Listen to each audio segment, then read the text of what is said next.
Hello and welcome to the JB&M Sports Fanatic channel. What's good with you? And so we've got football here on a Sunday. We've got the Roughnecks and the Defenders here, both teams trying to get that first W of the season. Let's see how things go here as we have the kickoff here on the way.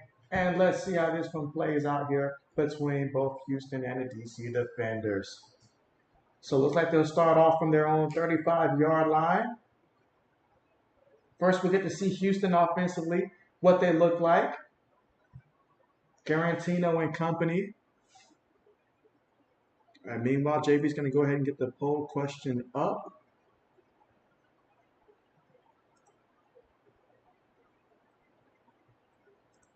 All right, let's see. And so we've got Joe Brown here. Joe Brown says, "What up, Josh? How are you doing?" All right, so here we go. Shotgun formation. Gets the snap. Fakes it to the back. He's looking. Throws it. It's completed. Tackled immediately there. And that's what you want to see if you're the DC Defenders here. You want to see that defense come out and be aggressive here today. And you're going to want to get pressure on Garantino. Don't give him time. Make him feel uncomfortable. But that time there, try to get it to the receiver. I mean, excellent job just making that catch to begin with, one-handed. But immediately brought down for the tackle. All right, now we're looking at 2nd and 12. This time, quarterback's going to line up under center here. 2 receivers, 2 tight ends, 1 back. Feeds it to the back end. Oh, the back off the right side of the line there. Picks up a couple yards there. That's going to make it 3rd down. Picked up about 6 yards. TJ Pledger on the carry.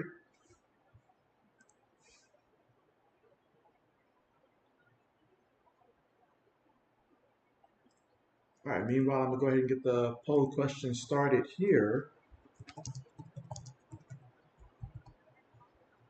All right, so now we're looking at the shotgun. 3rd and 6. Can they convert and get the 1st down? 2 seconds right now on the play clock. Snaps it. Garantino looking. Oh, man, he throws one up there. That's going to be incomplete. Incomplete. 4th down coming up. Tried to find Ratliff Williams going deep, but that time they're just incomplete. Not on the mark. Lewis! Lewis, do my eyes deceive me? What's good? And Lewis says, JB, is that you? JB in the flesh, yes. How are you, Lewis? Oh, man. Lewis says, holy smokes, he's back. Yes. Oh, man, speaking of back. Oh, my goodness, did that punt just get blocked? I turned my head for a second to put the poll question up. And this is what happens? Wow. Wow. Talk about special teams being special. Insane.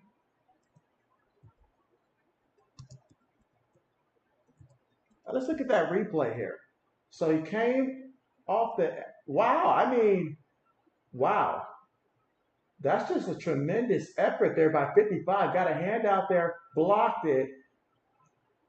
And then 25 picked it up, had it ripped from him. Insane. Wow.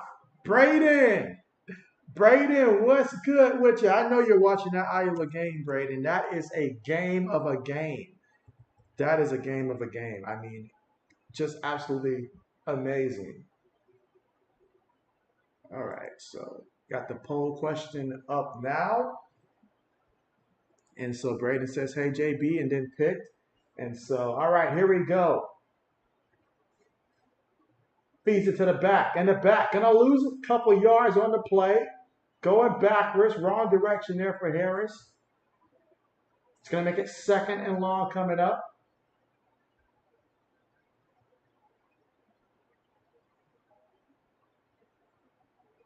Gotta love it when my scoreboard is ahead of me. Gotta love it. All right, here we go. 2nd and 12. Shotgun formation. You see 3 receivers top of the screen here, 1 receiver bottom of the screen. Gets the snap. Looking. Throws it. And, oh, it's intercepted. Oh, my. It's intercepted. When the gifts start coming, they don't stop. Will he take it all the way, though? Yes, he will. He'll take it all the way to the gas station and then some. That's a pick 6. by Corn Elder. Wow. Talk about a veteran that knows what he's doing. Coach is already saying, let's go for the 2-point play, it looks like. But man, a pick six, a block punt. We're seeing everything in the first couple of minutes here. They are not holding back here. Brandon says, yep, I am. It's been interesting. And so, yes, I've got my tablet pulled up over here so I can keep tabs as well of that game. That is just insane. And what about the fact that Purdue and UConn, they're going to be going at it? Absolutely insane. Brandon says, yeah, I'm way ahead of you, JB.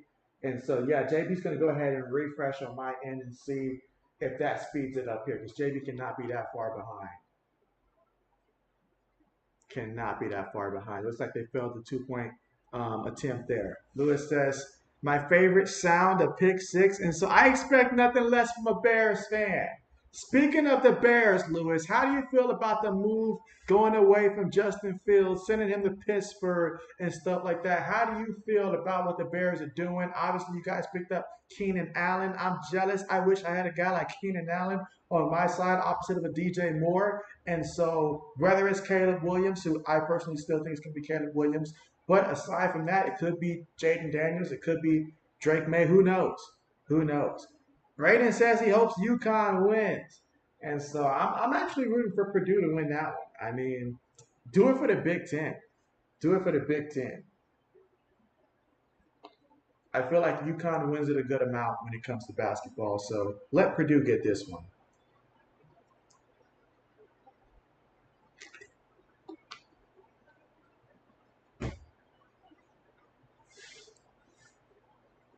All right, but man, a lot of action early in this one, and we're still just first quarter, 12 minutes and 10 seconds to go. Already had a pick six, already had a block punt here. This is going to be one heck of a game. Pretty much, we're going to see some of everything.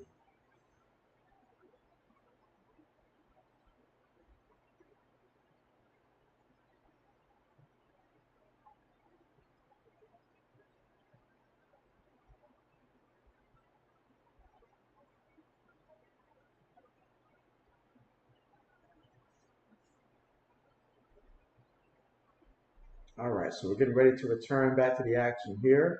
I know JB's a little bit behind here, but hopefully, I feel like I'm a little bit further ahead than I was before, but we'll see how far behind I am now. All right, but so far, let's see, how many votes do we have for the poll here? We've got 3 votes here, and so far, all 3 showing love to the DC Defenders here, in spite of the fact that the Roughnecks came out here and got that pick six. But let's see what happens here. So DC on the return. Did the ball come out? Did the ball come out? Okay, looks like they recovered it. And so, oh man, I mean, special teams alone is providing enough excitement here. What will they do? So Jordan Teamu, how is he going to respond here? Seeing his team trailing after what happened that last time with that pick six.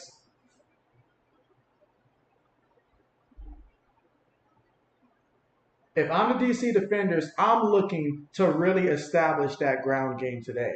I feel like there's some opportunities to really run that ball. They're going to have to really get that ground game going. And they take my advice. They run the ball. I picked up a yard or 2 on the carry. Harris on the carry.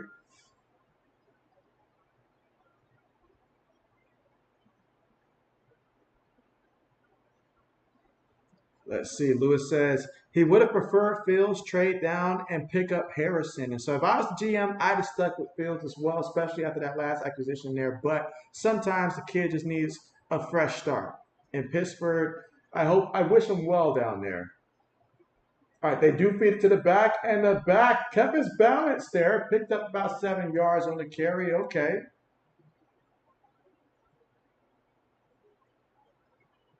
All right, so now we got a 3rd and 1 situation coming up.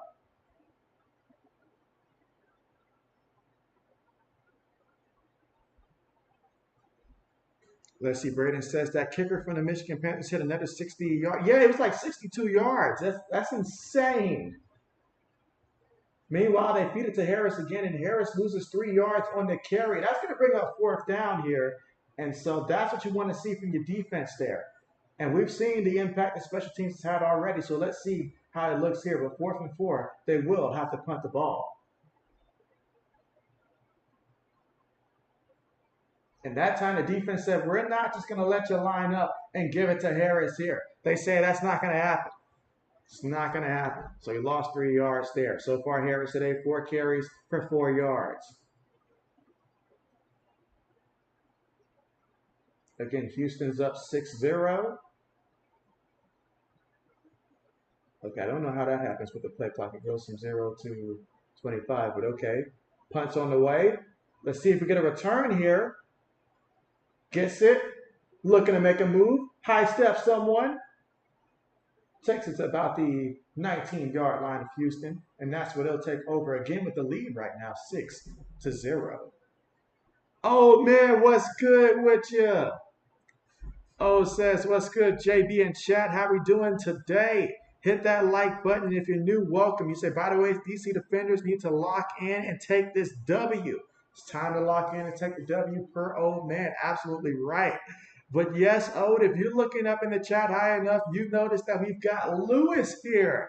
And so, oh man, Lewis, tell me, what have you been up to? JB wants to know.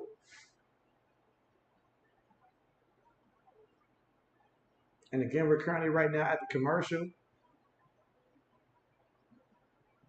Again, first quarter, Roughnecks leading this one 6-0. Again, it was the pick 6. You got to love it when your defense or either your special teams give you a boost, and that's exactly what we've seen so far in this one.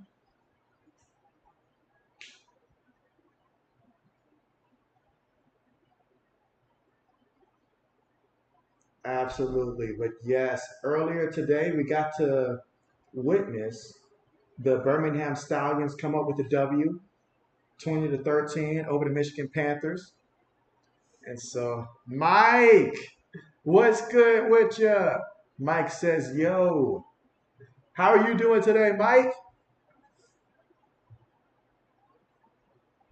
All right, again, we're currently at the commercial still, but the score 6-0 Houston with the lead early in this one here in the first quarter with 10 minutes, 2 seconds to go. They've got the football from their own 19-yard line.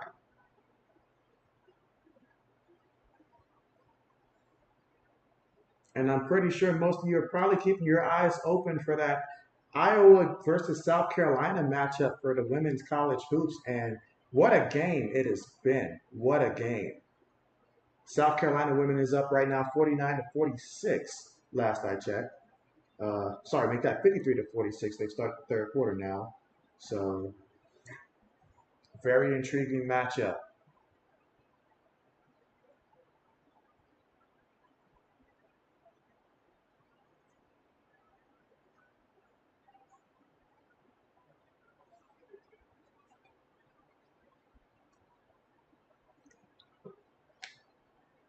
All right, so far we got all 4 votes for the DC Defenders so far. Okay, is this going to be a landslide here? Is anybody going to take one for Houston? All right, 1st and 10. Speaking of Houston, they snap the ball, fakes it to the back, throws it.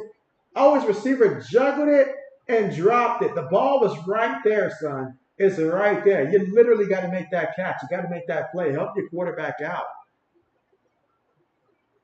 Oh, man, that's going to go down as an incompletion.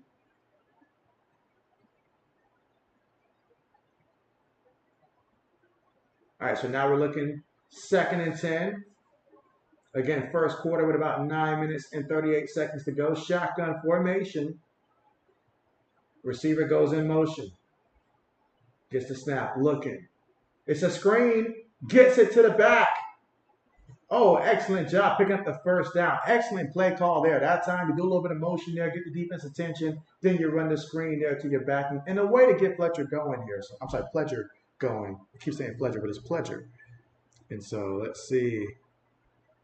Mike says, who's the quarterback? So, yeah, for Houston, we've got Garantino. And so he's 2 of 4 so far for 8 yards. But Garantino is the quarterback for Houston. And so typically I say he's generally good to get you about 160 to 180 yards passing. And then for the DC Defenders, you've got Jordan Taylor. I've seen Jordan have some up games. Just got to limit his turnovers. Jordan will turn the ball over occasionally. But when he gets going, it's a good thing. So You never really know what you're going to get. But when you have some of his better games, you can look for upwards of 200 yards passing from him. But you got to be careful with those interceptions. He's already, you know, yeah, he's got to be very careful with these interceptions when it comes to Jaden. He's already thrown a pick six.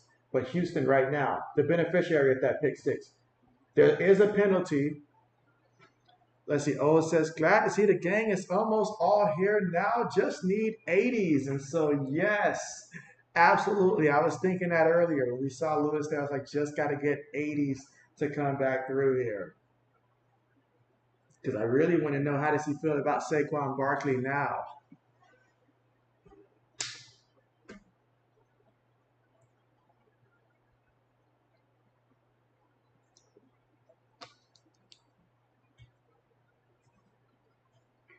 I've got a question for everybody here in the chat. Let me know your opinion on this one.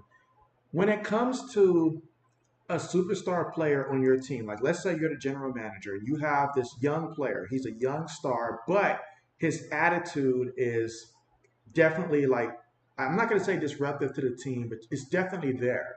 Like you can tell he's definitely bringing negative vibes and stuff like that. So do you opt to just trade your star and collect as much as you can in return, or do you opt to keep your star, especially if you're a team that's in contention right now and you feel like he gives you the best chance to win? So let me know your answer to that question. Meanwhile, Garantino threw that one away. We're looking at 3rd and 13, so 3rd and long. And that time they brought pressure off the left side there. I mean, look at what 74 did on that play. Instead of picking up 57, he basically tried to help the guard. Look at him. He blocked nobody. He didn't even know the guy was coming. You cannot have that happen from your left tackle. I'm sorry. Like, you can't have that at all in the offensive line, but especially the left tackle. All right, meanwhile, 3rd and 13. Throws it. Ball deflected. Incomplete. Incomplete.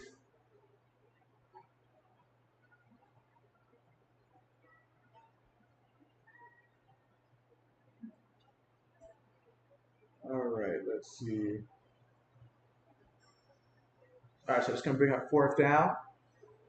Let's see. O says, JB, what's your opinion on Pat's giving Duggar 14.5 mil a year? And so honestly, I would have preferred that number to be around like 12, 11, 12. Well, I prefer 11 mil a year, but at least no more than 12 million a year if I was writing a contract. However, it is an important piece, and we are at the point where we are going to have to slightly well, I should say slightly, but we will have to overpay for a lot of the people that we do bring back. So I like him as a Pat. So he got his money. I won't complain about a man getting his money, but it would have been more team friendly to at least not go above that 12 million a year mark for me personally. So, but I'm happy he's back. I'm happy he's back.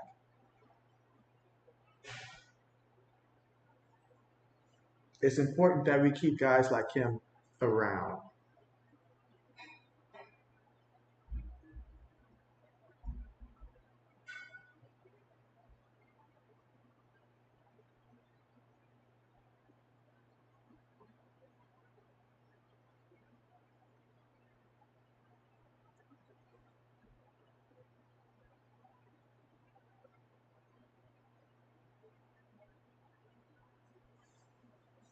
All right, let's see.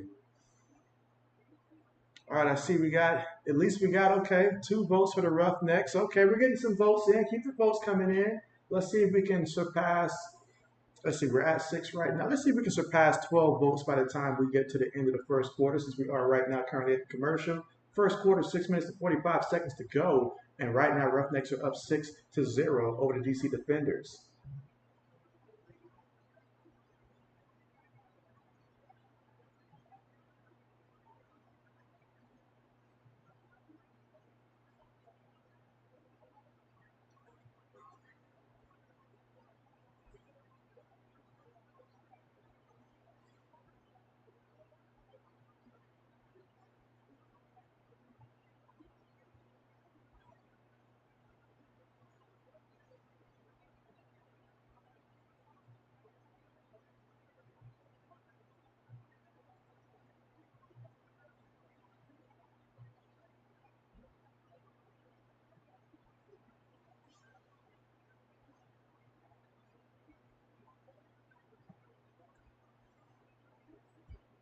All right, but yeah, that's my opinion on that one, Ode. And so far here, both offenses is, getting off to a bit of a slow start here early. We've seen the defense is playing well. We've seen special teams have their moments as well. So let's see if an offense can get going here.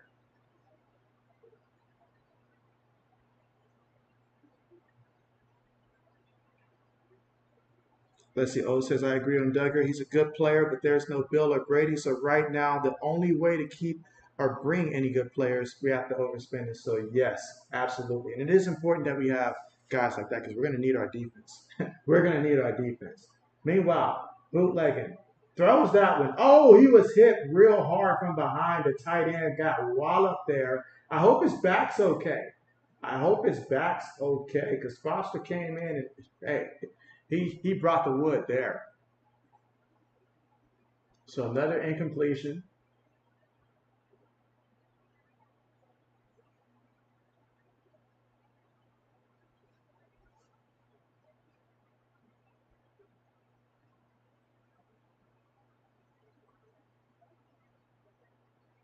All right, looking 2nd and 10. Receiver goes in motion,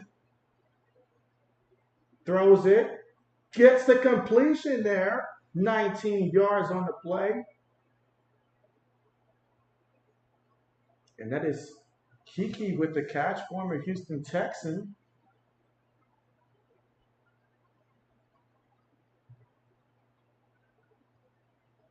All right, 1st and 10. Looking, on the move, throws it short, caught by his back. Harris hurdles a guy, goes out of bounds there, picks up the 1st down in the process there. Okay.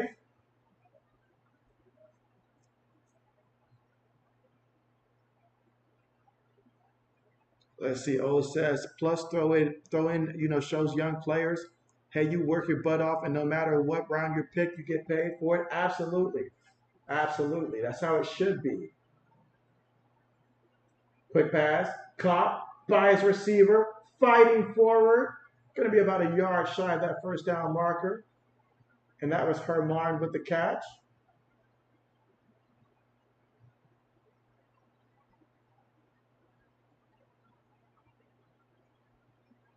So now we're getting some completions here. We're getting some momentum going.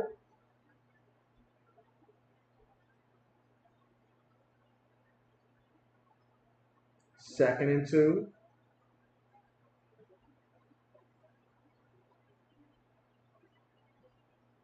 Feeds it to the back, and the back. Oh, he looked like he was going to have a lot more space, but he did get the 1st down and then some, but it could have been even more.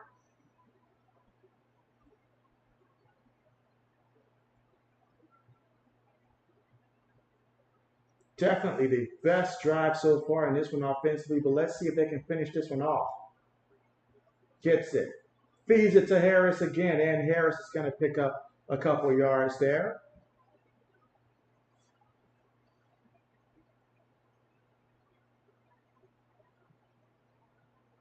All right, so now we're looking at 2nd and 6.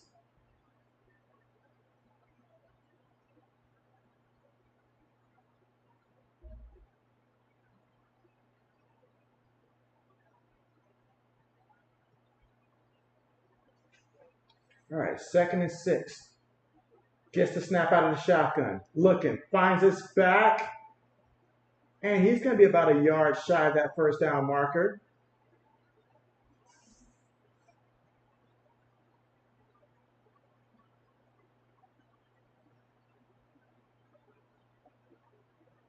All right, 3rd and 1.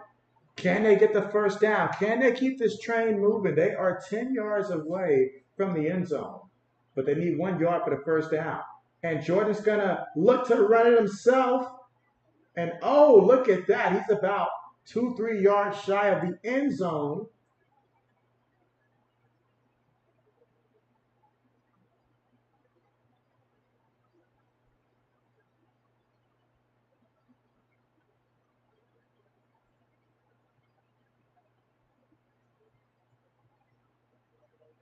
All right, 1st and goal.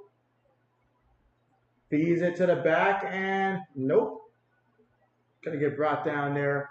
Actually lost a yard on the carry.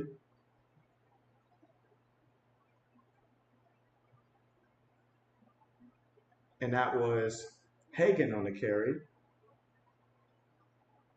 So far on this drive, 9 plays, 57 yards.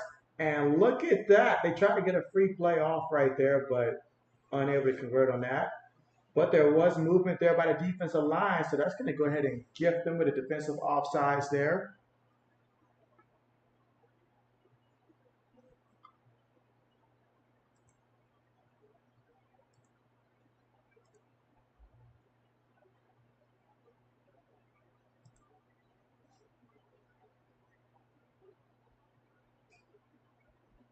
All right, so 2nd and goal.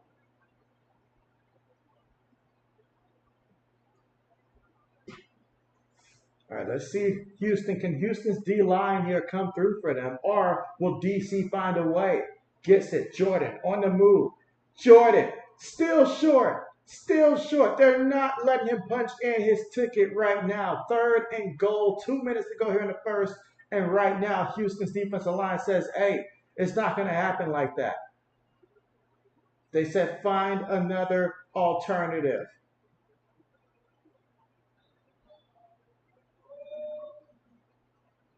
Excellent job there by the defense. You had Foster coming in there for that hit. Foster's just a playmaker. Reuben Foster's just a playmaker. That's what he does. Gets the snap. Feeds it to the back, and the back gets the touchdown. Punches it in for the touchdown. And so Darius Hagan says, yes, feed me. Feed me.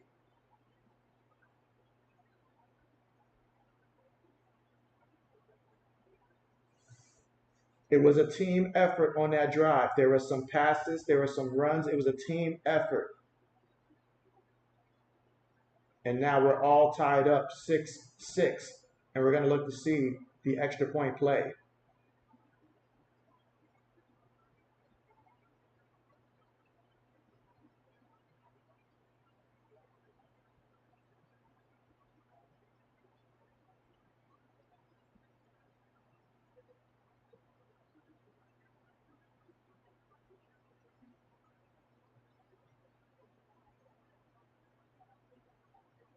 All right, so here we go.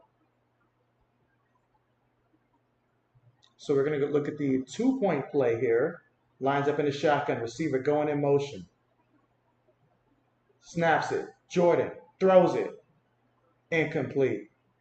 Incomplete. So we're all tied up 6-6 right now here in the first quarter of play.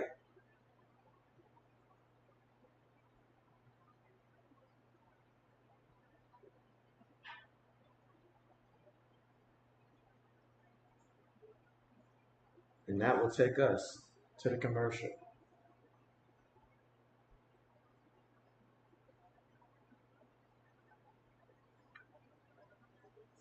All right, we got 7 votes in right now. Okay, we still got 1:26, and so let's see if we can get past 10 votes by the end of this first quarter.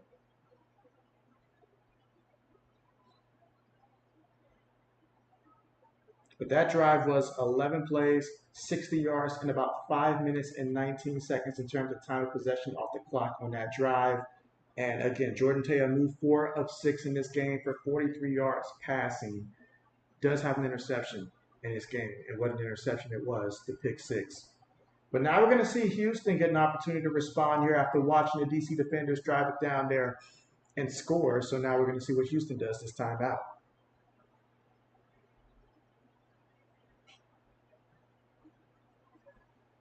Meanwhile, you guys already know JB continuously checking in to see that Iowa and South Carolina game on my tablet here.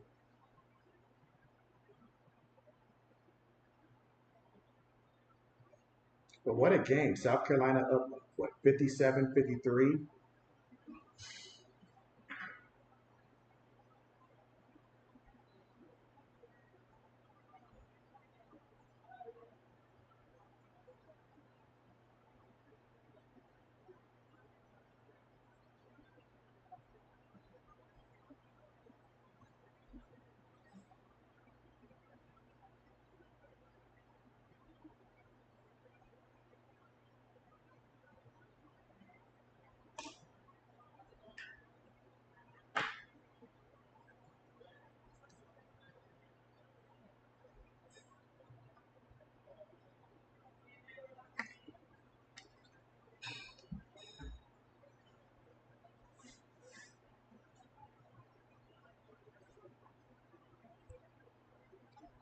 All right.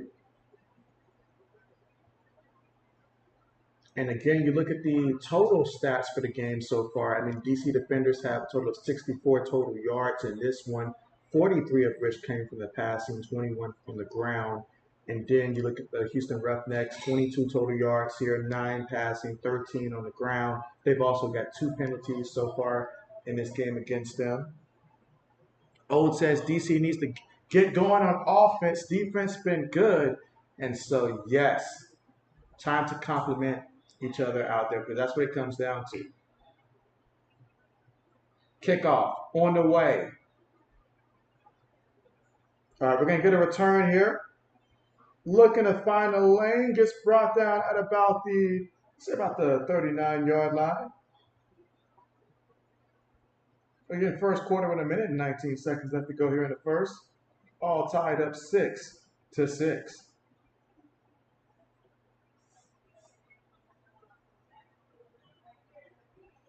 Phoenix, what's good with you? How are you doing, Phoenix? It's always great to have Phoenix amongst us. Yes. All right, shotgun here. Going to go 5 wide. Gets the snap. Quick pass. Caught by the receiver. What type of damage will he do?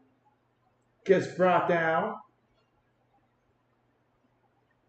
Picked up 14 yards. That was Evans on the catch.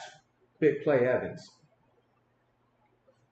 Now we got a fresh set of downs to work with.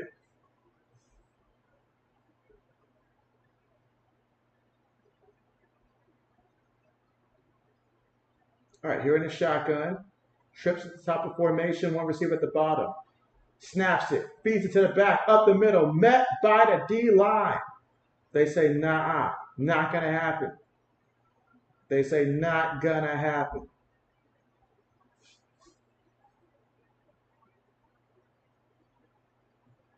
And again, just 28 seconds left to go here in the first quarter of play. All tied up 6-6. All right, got the quarterback up under center here. Garantino up under center.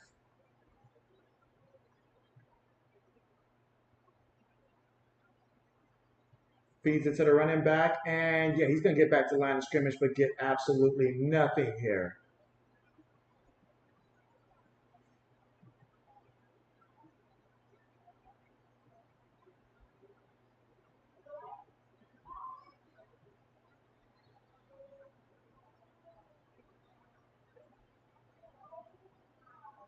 All right, so that takes us to the end of the first.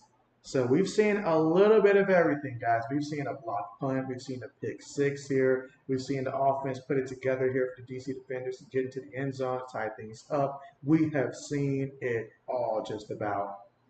At least, outside of maybe just a couple of big plays offensively.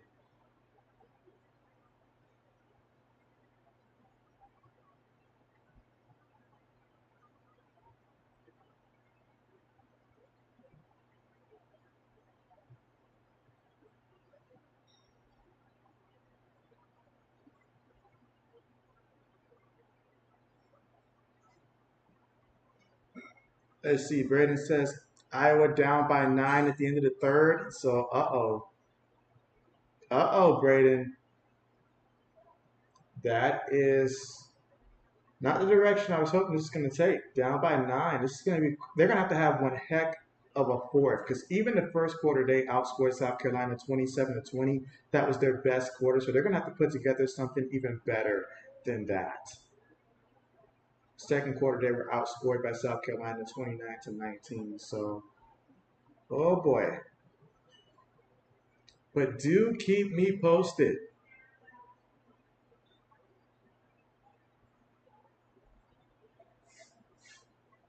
I'm looking at Houston so far here. So Garantano, he has 3 of 7 for 23 yards through the air, no touchdowns, no interceptions.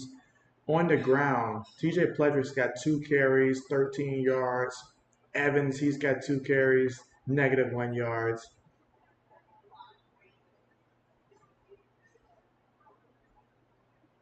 But Evans does have a catch for 14 yards.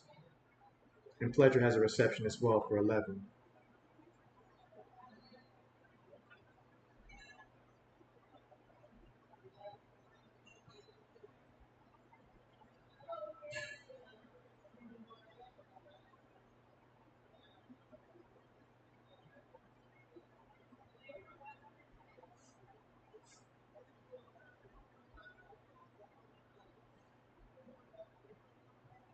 Again, awaiting the start of the second quarter. Let's see, Braden says, me and our are sweating bullets right now. And so, oh, I can just imagine. I already know how RC feeling because, like, he already said yesterday, it's either going to be a one-sided victory for South Carolina or a close win for Iowa. And so for it to start off close and then, difference of 9 points here, I can just imagine what he's feeling right now. I can imagine. I can imagine. One thing's for sure. He's definitely not going to be roaming social media, he said. So I get it.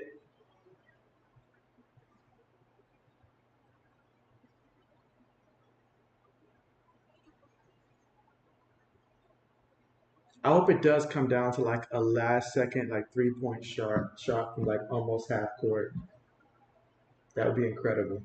All right, start the second quarter though. 3 receivers, 1 tight end, went back. And there's movement here. Now, who moved? Was it the O-line? I believe the O-line moved. Should back him up 5 yards. Referees are discussing. Yep, false start. Offense backs them up.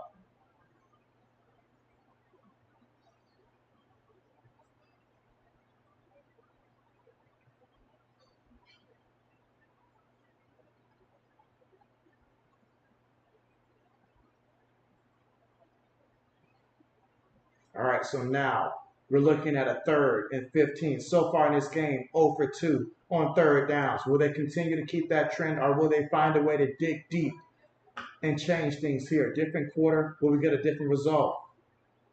Gets the snap out of the shotgun here, looking, throws it. Oh, man, off his hands. Off his hands. Literally tried to catch that with no hands there, and that did not work out too well for him. Incomplete.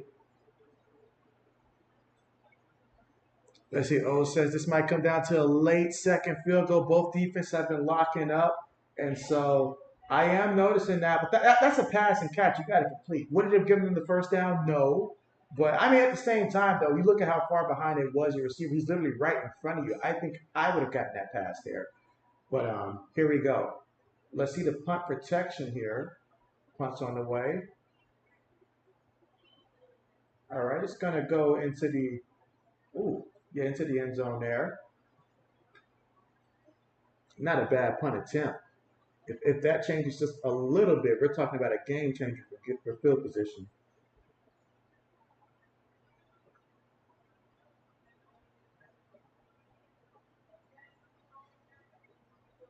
But man, the field goal kicking that I've been seeing, I mean, we may have to have a conversation down there in New England. I'm still mad about them giving away Nick Folk like that. Like, I don't know why we did that. I don't know why we did that.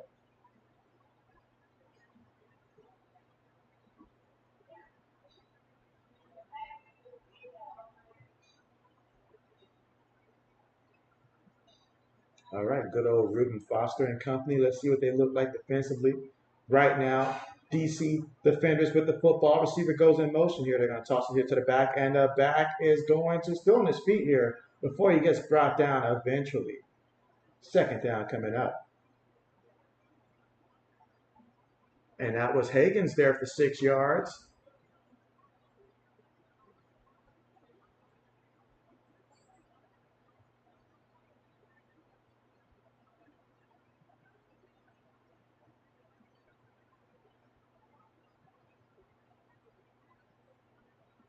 I mean, nice run that time. Nice 6 yards. And this is what you want. 2nd and 4, good yardage. They snap the ball in the pocket, feels the pressure at his feet, just throws that one away. Throws that one away. Now you're looking at 3rd and 4. But because you did your work early on 1st down, you've got it 3rd and manageable here. But you got to move the chains on 3rd down. Even if Jordan has to take off and run.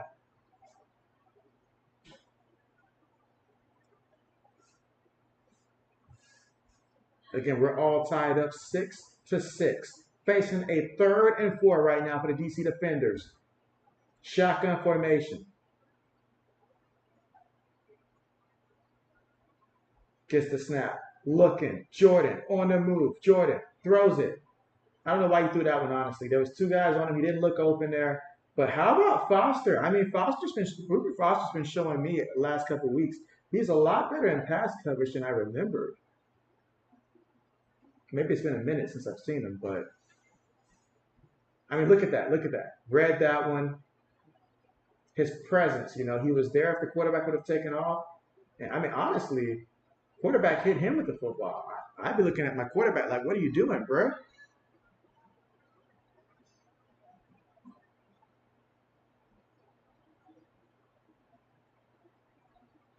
I can't believe how close we are getting to the NFL draft, guys. Like, we're getting closer.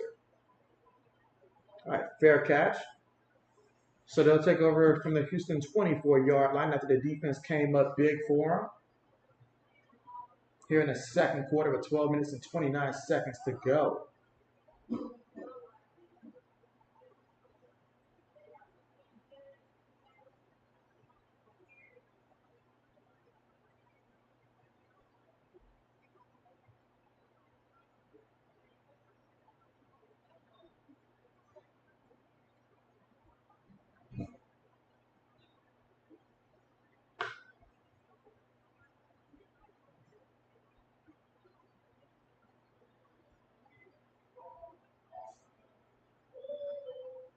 All right, so currently here at the commercial here, and just to compare both of these quarterbacks again, Jordan Teamu is currently 4 of 8 for 43 yards through the air, no touchdowns, 1 interception. Meanwhile, Garantano, he is 3 of 8 for 23 yards in this one.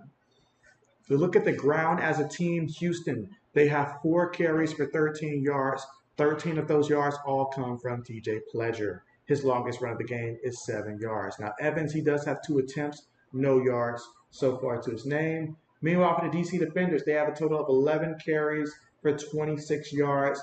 And Harris, he's got half of those at 13 off of 6 carries. He's averaging 2.2 yards an attempt. Meanwhile, Jordan Teamu, he's got 2 carries for 7 yards. And then Hagens, he's got 3 carries for 6 yards, not to mention a touchdown. But he is starting to look like he's running, a little bit better there. So we'll see if that continues to be the case moving forward there. But so far, both defenses are doing a pretty good job in this game. Time of possession, you've got DC Defenders, they've had the football for over 10 minutes. Meanwhile, for the Houston Roughnecks, they've had the football for approximately 7 minutes and 22 seconds offensively.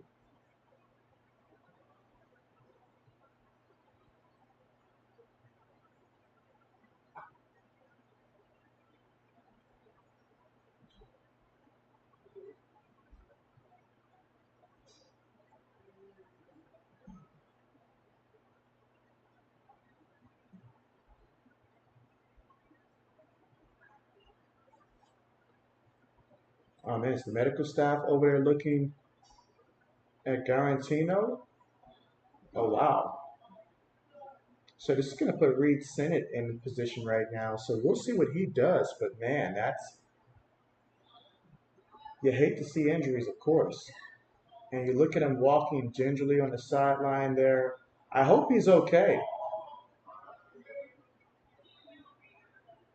All right, 1st and 10. Gonna feed it to the back and the back. Nuh-uh. They know you're gonna try to run that ball. They know you're gonna try to run that ball.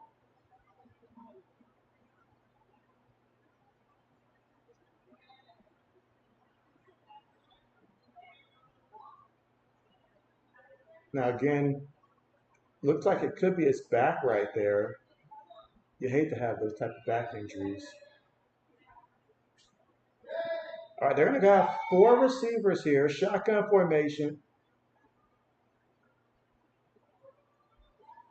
Feeds it to the back again, and the back, doing the best he can. Takes it to about the 29-yard line for Houston. Now they're going to be looking at 3rd and 6.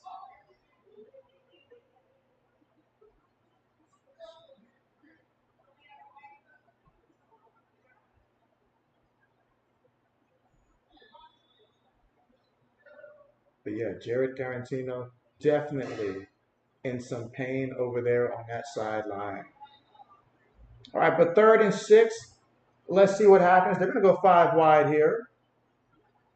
3 seconds right now on the play clock. Gets the snap. Has time. Up, has to elude a guy, throws it, gets it to his receiver, and his receiver roaming the sidelines like that. Let's see who made that catch there. That was Butler made the catch, picked up 26 yards on the play. Now let's see how did this happen here. Of course, the defense was bringing pressure. Who wouldn't? Different quarterback. Well, they were generating that pressure actually from their D line.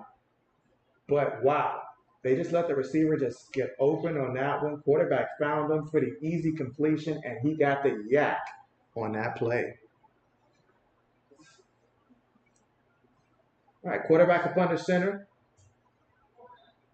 Gonna feed it to the back, and the back is gonna pick up maybe a yard on the play. Second down coming up. 2nd and 9 from the DC 43-yard line.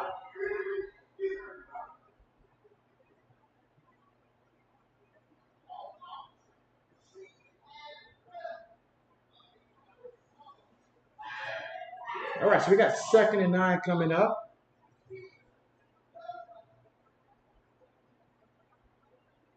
All right, they break the huddle with about 10 seconds on the play clock.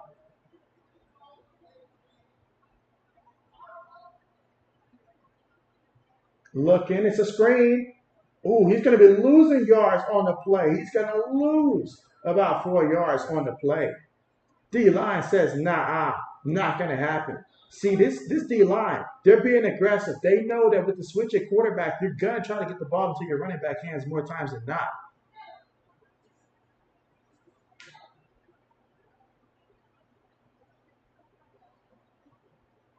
All right, so now we're looking at a 3rd and 15. Can they convert on 3rd and long and get another big pass play?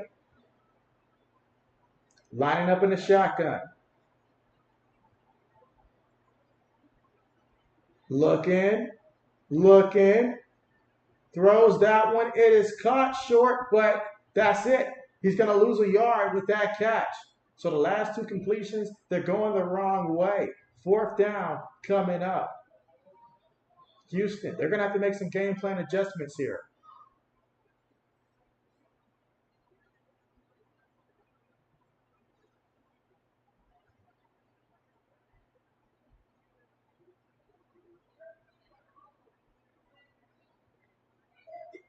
All right, punts on the way.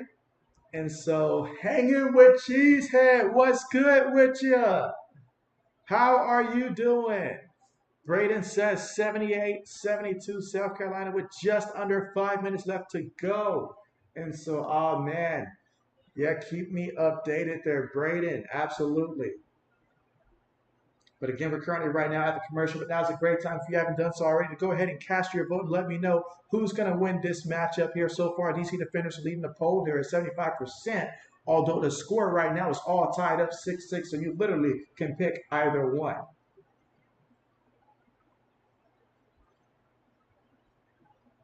We've got a total of 8 votes in so far, but man, what a matchup. What a game that is right there that you're talking about, Braden, between Iowa and South Carolina. But South Carolina, I feel like with the lead being as it is right now, Iowa's got an uphill battle. It's not to say it's not possible, though.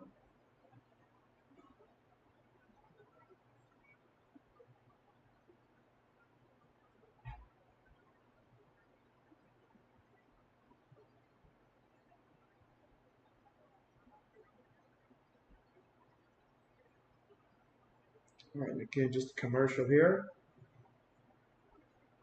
And that time, guaranteeing on which it looks like he's having some back, injuries there again. I can't hear the audio that they have there, but that's what it looks like based upon where he's positioning his hand and stuff. It looks like he's having some back problems there on the sideline. So because of that, Sinnott got in there. He was 3 of 3 for 20 yards. And so that first big play that he had, that was big. But after that, I feel like they're getting a little bit too conservative there. And if they're going to go the rest of the game, especially if he has to play the rest of the game or at least most of the game, and they're going to be conservative with him in there, then they're going to really need their defense to make a ton of plays in this one.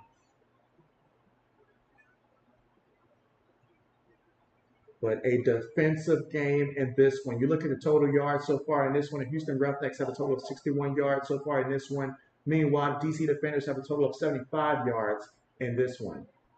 Oh, look at that. So, yeah, so Jared Fanatino's going to the locker room there, assisted by the training staff. All right, but here we go. 1st and 10. Out of the shotgun. Looking. Throws it. It's completed to his receiver.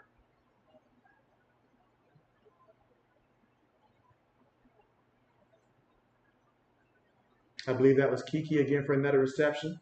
He's got 2 catches for 24 yards.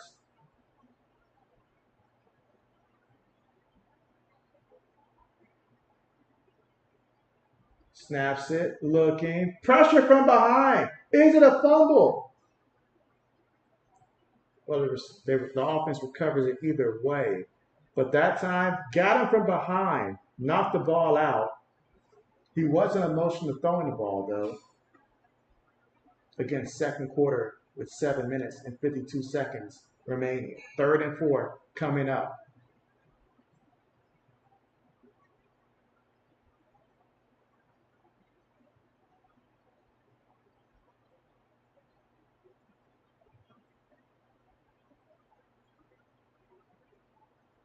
All right, shotgun formation here. Looking. Throws it. Incomplete. Over the middle there. Incomplete. 4th down coming up.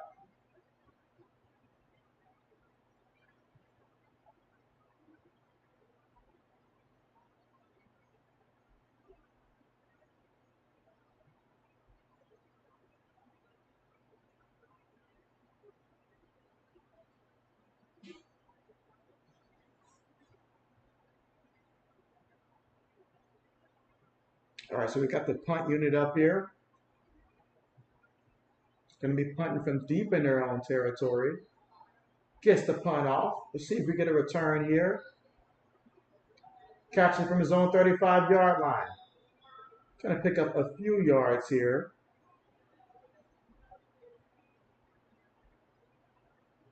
All right, so let us see what Houston does this time out. They're going to need a lot from Sennett here. He's going to have to manage this game. Luckily for them, this is a defensive game. Both defenses looking pretty sharp so far in this one.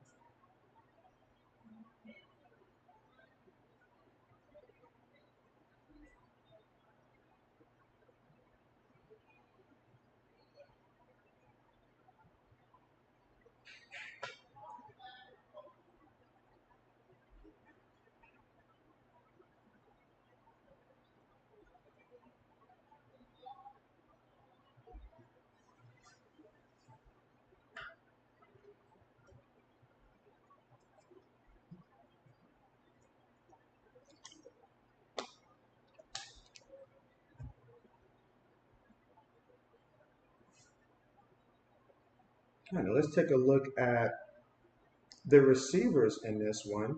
For the Roughnecks, you have Butler, who had that 27-yard catch on the last drive. And so he's the leading receiver right now for the Roughnecks off of that one catch. Evans, he's got a catch as well for 14 yards. Pledger, he's got 2 catches, 5 yards in this one. So a bit of a struggle with the passing game so far in this one. If you look at the defenders, similar story. You've got Kiki QT, he's got 2 catches, 24 yards in this one, been targeted 3 times, longest catches for 18 yards. You've got Harris, he's got a catch for 12 yards in this one. Harmon, he's got a catch for 8 yards. Higgins, he's got 1 for 5 yards as well. And that's the production we have so far in this game when it comes to the wide receivers.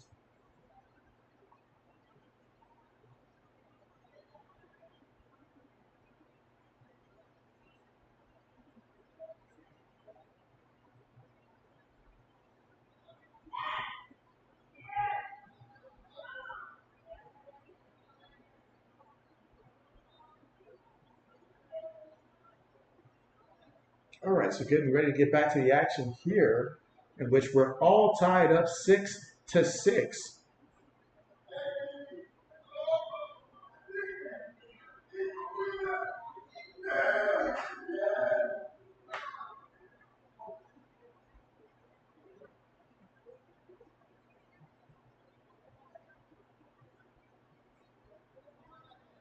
All right, so again, First and 10 from the Houston 35-yard line.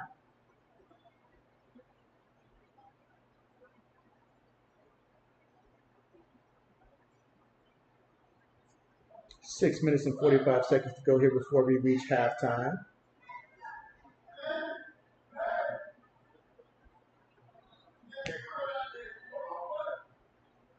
All right, so here we go. Shotgun again. Sentence in there at quarterback due to the injury to Garantino, in which we hope that he's going to be okay. All right, but first and 10, 5 wide. Quick pass, caught by the wide receiver. And he's going to pick up about 8 yards on the play. And that was Conley with the catch.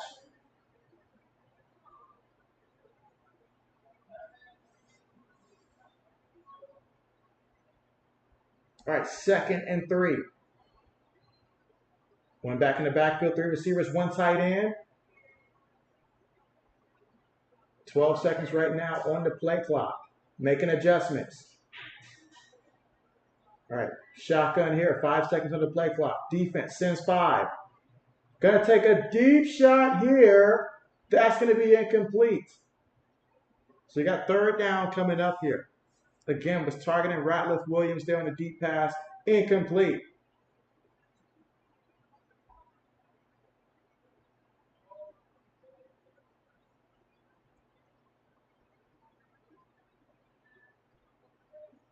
So now on third and 3, can he get this first down? Can he move the chains here?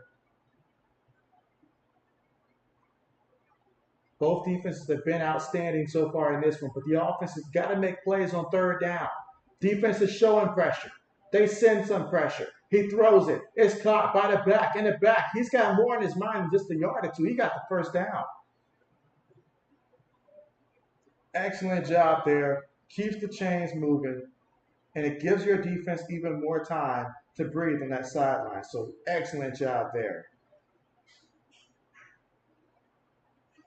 Linebacker was assigned to him. Coming across field like that, that was a hard job for him to keep up. Excellent play call. Tight end goes in motion. One back in the backfield. They're going to feed it to him. Oh, man, he's met by a swarm of defenders. A swarm of defenders there. He's going to lose 2 yards on the carry. And that was Merritt with the carry there. So now, second down coming up.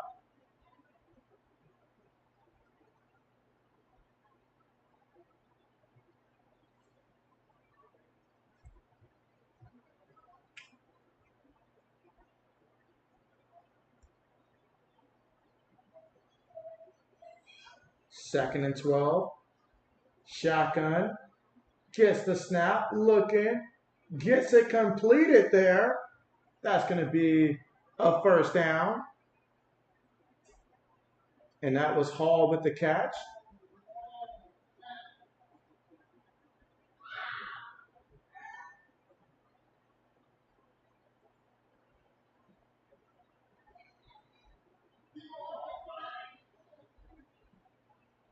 Hall's got 2 catches for 19 yards so far in this one.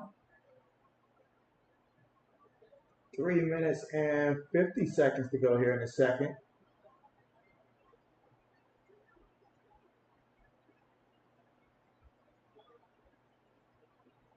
Gonna feed it to the back off the right side in the back. Nice job there. Okay, before he's pushed out of bounds, picked up about 5 yards there. And that's what you want continuously. Moving the ball, moving the clock.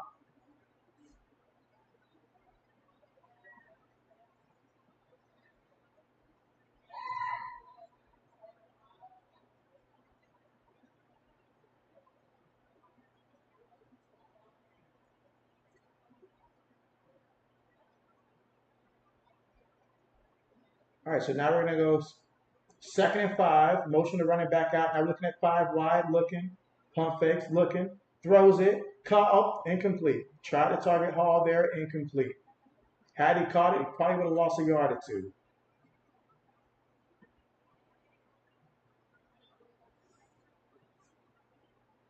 So now we're looking at third and 5 here.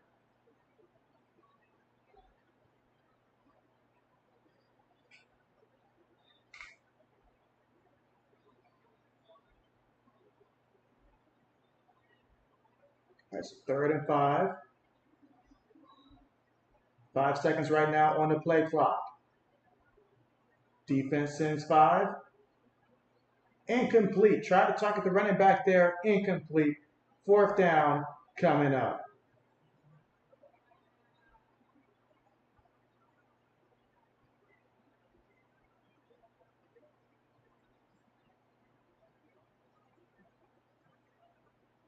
Ooh, hit him almost in the visor there.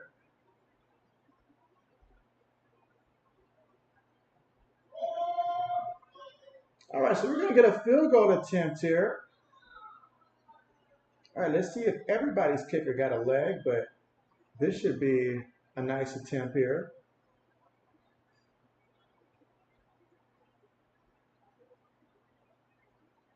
All right, kick on the way. That is no good. However,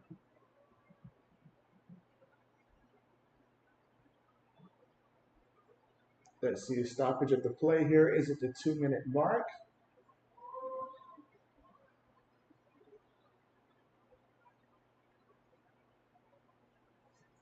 Yep, 2-minute warning. I was a little surprised they let him get that 2-minute warning kick off, like just because. Even though he missed it, so I'm sure that he's happy that it doesn't count.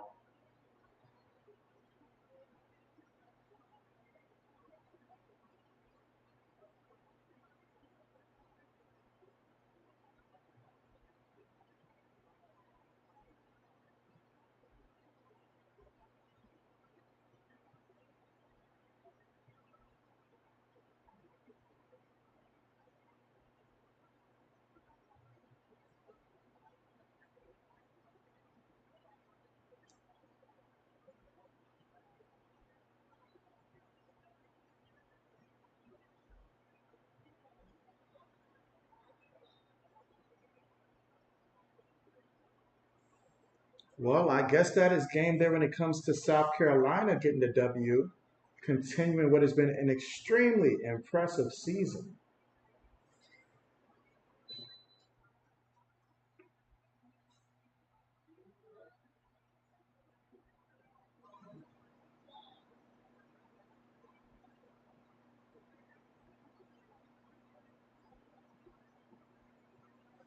Braden says South Carolina wins, and so 87-75. And so tough, tough, tough. Braden says they deserve it, and so absolutely a stacked team, a stacked team. So, but man, that is it. Caitlin Clark, Iowa chapter completed now. But just what a tremendous season. What a tremendous season. Again, to fall in the Final Four, painful, but back-to-back Final Four appearances. Who's going to sneeze at that? Absolutely nobody. All right, so now the 51-yard field goal attempt here.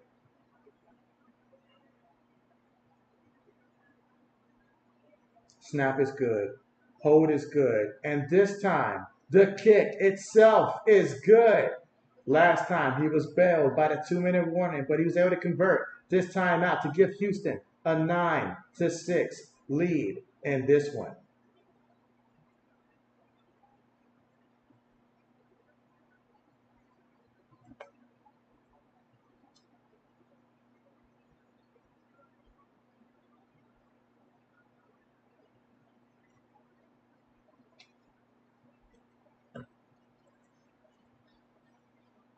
But yeah, Braden, that is absolutely tough. Absolutely tough.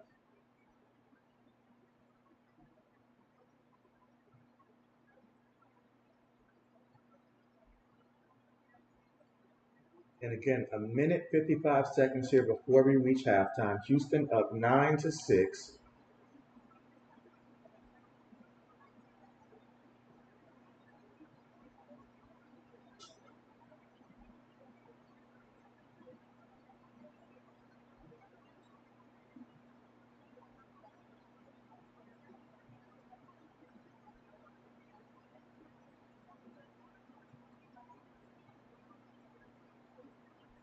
All right, getting ready for the kickoff here. But yeah, that's a tough break, Braden. A tough break.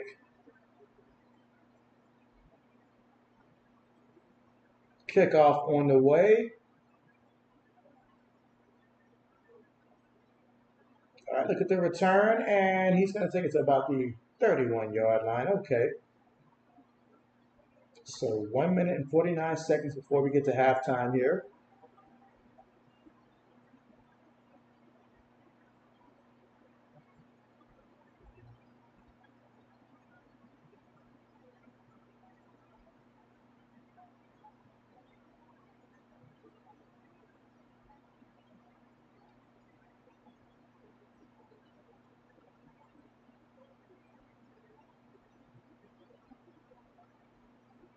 All right, so let's see with DC now trailing here. Shotgun formation, 3 receivers, 1 tight end, 1 back.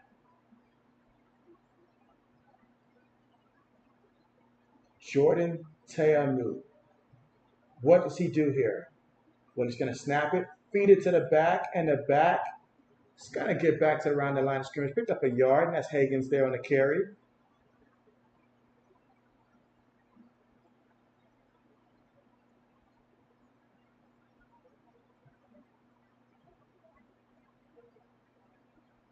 Takes it to the back this time. Throws it over the middle. Oh, man, what a completion to the 20-yard line. Oh, my goodness, a big-time play by Rowland. He just kept rolling. Braden says now he needs UConn to win tomorrow. He said he will not go down alone here.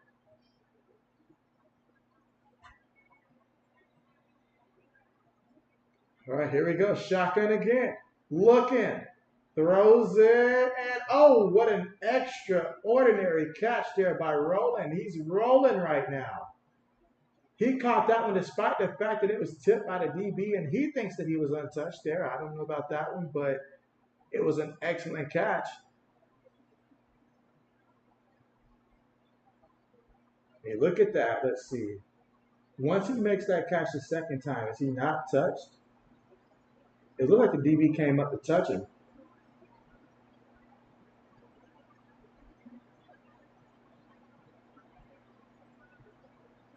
All right, 48 seconds left there before we reach halftime.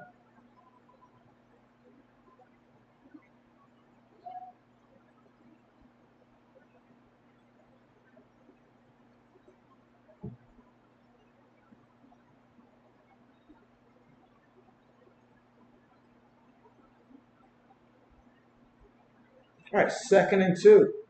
Gets the snap. Jordan. Oh, man, they got him for the sack. Got him for the sack. 95 says, I got you. Westbrooks came in there for that sack. Lost 9 yards on the play. And it's going to be a timeout called there by the DC defenders. They're thinking about getting another opportunity offensively themselves.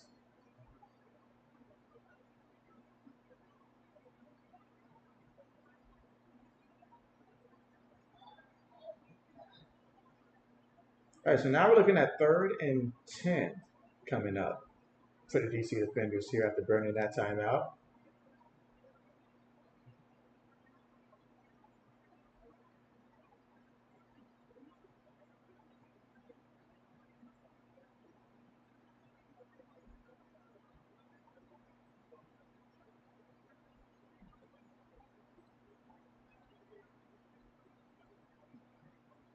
Let's see who makes the play here. Will it be an offensive play or a defensive play? Let us see. Look at the difference in total yards. DC, more than 30 yards. Well, at 30 yards, actually more in terms of total yards. Shotgun here, 3rd and 10. Receiver goes in motion. Throws one up there. That's going to, ooh, did he catch that one somehow? Is it a catch? Is it really? You're kidding me. Burley Moore went up there, snagged it one hand. That looked so Tony Gonzalez-like. Show me a replay. I don't know how he did it. I don't know how he did it. That was an insane play. I honestly thought it was incomplete at first glance. Now you look at that. Has to extend, reach out, one hand, bring it, to his face mask, but still grab it. Oh, and then he came down, and that is a touchdown. Wow. Impressive play. Got the knee down, elbow down. That's everything that I think about for a catch. Looks good to JB.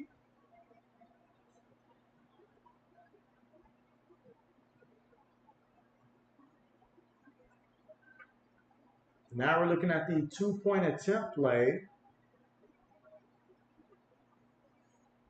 Referees are going to want to take a look at this one. I can understand that.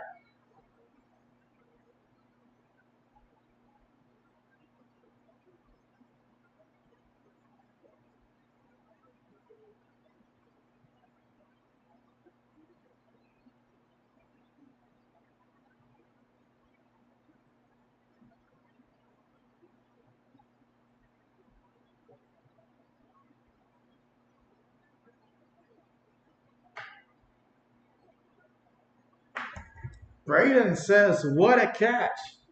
Yes, that was a spectacular catch. I don't know how he did it, but he did it.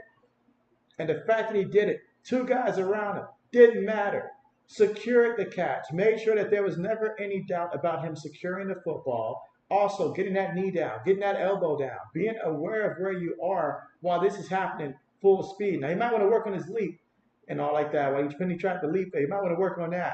But big time play. All right, now the 2-point attempt. Throws it. He caught it, but was he short? I think he was still short. And you got to know where you are. Run that route a little bit deeper, and then you would have gotten that. All right, so with just 37 seconds left to go here before we reach halftime, 12-9 is our score with the DC Defenders on top.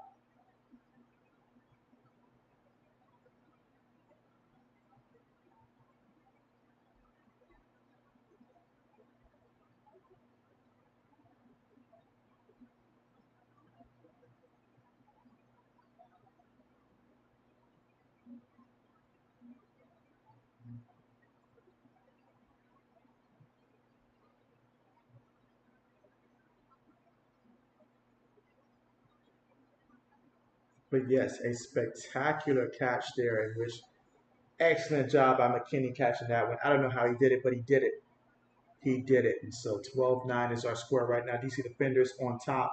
And just to take a look right now at some of the stats here, we'll compare both quarterbacks here. So right now for the Houston Roughnecks, again, Jared Garantino, he's gotten hurt earlier in this game, and so it looked like it was his back there, and so they took him to the locker room. Not sure the update on him just yet, but he was 3 of 8 for 23 yards passing, and so now you've got Sennett in the game, and he's 6 of 9, 49 yards there for his squad, and so he's been looking pretty solid there, considering what they need for him to do. Now you look at the DC Defenders there. Jordan Teamu, 8 of 14 for 125 yards passing, 1 touchdown, and also that pick 6 very early in the first quarter. But he's since rebounded from there. Now on the ground for the DC Defenders, Harris, he's only got just 6 attempts for 13 yards so far in this one, averaging about 2.2 yards a carry. And you look at Hagens, he's got 4 carries for 7 yards in this one and a touchdown. Jordan Teamu, he's also got 2 carries for 7 yards in this one as well. Now you look at the Houston Roughnecks, and rushing-wise, as a team, they have 9 carries for 21 yards. 18 of those yards came for Pledger when he was in the game.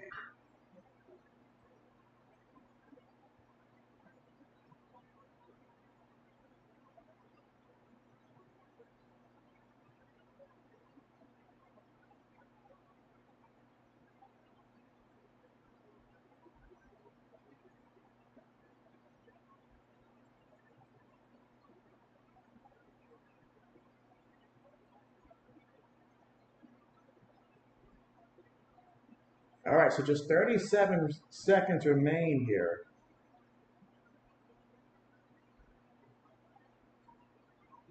Before we reach halftime. Kickoff about to be on the way.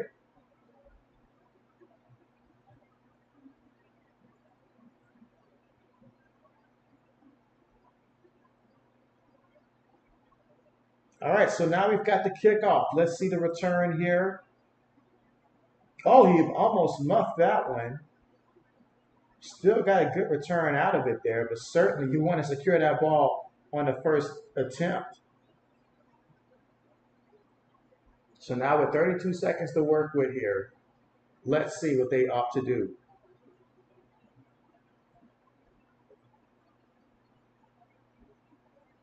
All 3 timeouts to work with as well for Houston. So that is beneficial. Let's see where they look.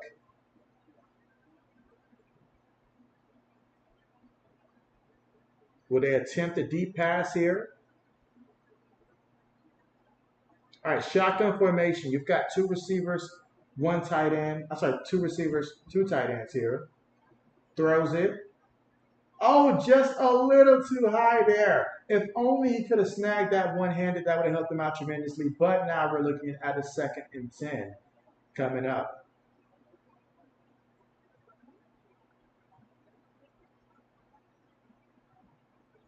I did like that throw. I did like that throw, just obviously not the results.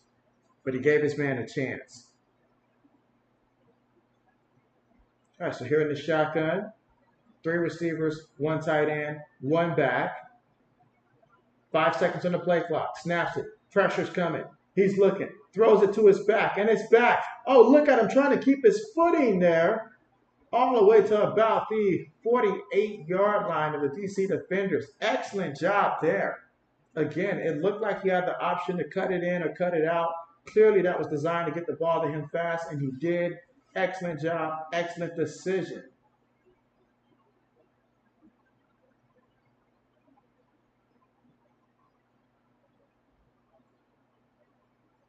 And then just to keep his balance the way he did for those extra yards.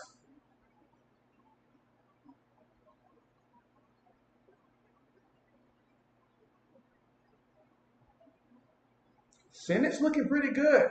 He's looking pretty good, honestly.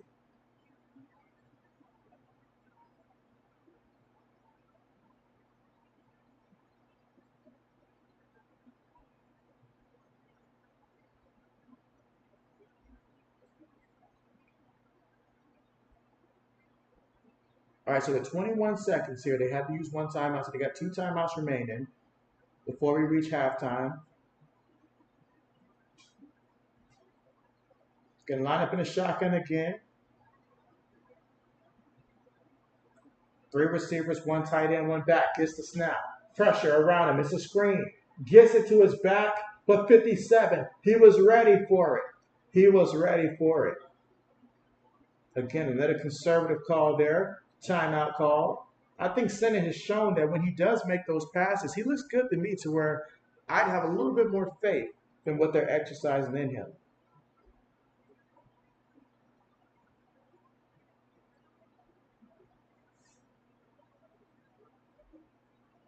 But now you got 1 timeout and you got 15 seconds.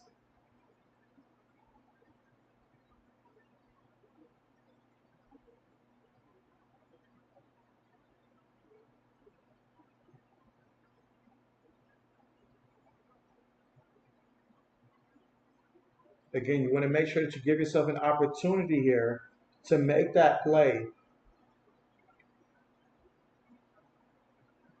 and try to get in field goal range at the very least.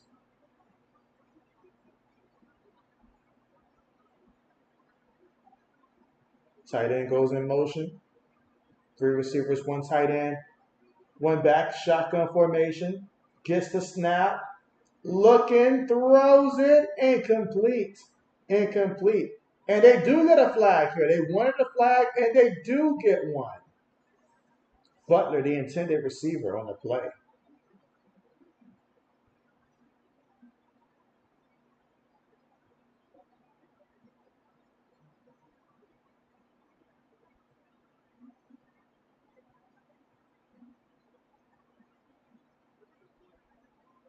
Wow. That is a big penalty right there. Now let's see.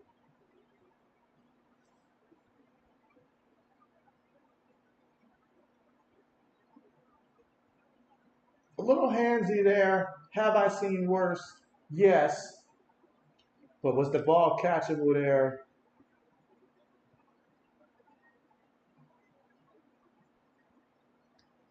All right, either way, pass interference there, the call.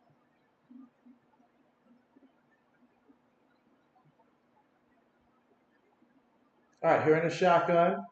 Throws it, gets the completion there, still running. Someone's got to get him. And then they call a timeout there. That was a gain of 12 there by Hall.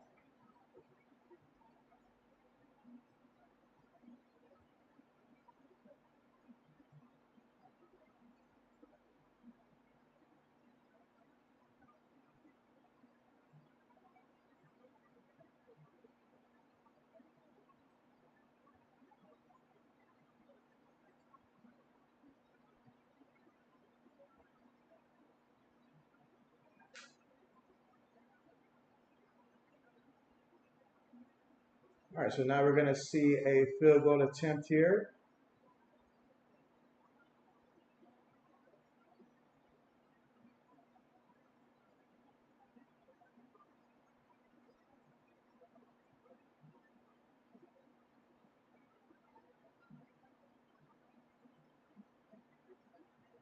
All right, field goal is good. So at the half, we are all tied up 12-12 here at halftime. So it gives us a minute here to look at the stats so far in this one. Now we'll look at the overall matchup here between the two. So you're starting off with time of possession here. So Houston, they've had the football a couple minutes longer than the DC Defenders have. They've had the ball 16 minutes and 44 seconds in terms of time possession. DC has had it 13 minutes and 16 seconds so far in that first half. Both of them have had it 6 total drives. And Houston has ran 30 plays to the DC Defenders running 27 plays. For total yards, DC Defenders, they're winning that category at 143 total yards, whereas the Houston Roughnecks, they have 118. DC's also averaging 5.3 yards a play, while Houston's averaging 3.9 yards a play. Let's see, Houston has not been in the red zone yet. Meanwhile, DC Defenders, they've been in the red zone 3 times, coming away with 2 touchdowns during that time. Now you look at passing wise, Senate, 9 of 13, 74 yards passing. He's the leading passer right now for the Houston Roughnecks. And again, Garantino, he left earlier with an injury. He was 3 of 8 for 23 yards to the air. Meanwhile, the DC Defenders, Jordan Teamu, he is 8 of 14 for 125 yards through the air, got a touchdown, also had that interception earlier. That was a pick 6 as well. Rushing rise as a team, the DC Defenders have 12 carries for 27 yards and a touchdown. Harris is their leading rusher. He's got 6 attempts for 13 yards in that one. Higgins, he's got 4 attempts for 7 yards and a rushing touchdown. Jordan Teamu, 2 attempts for 7 yards.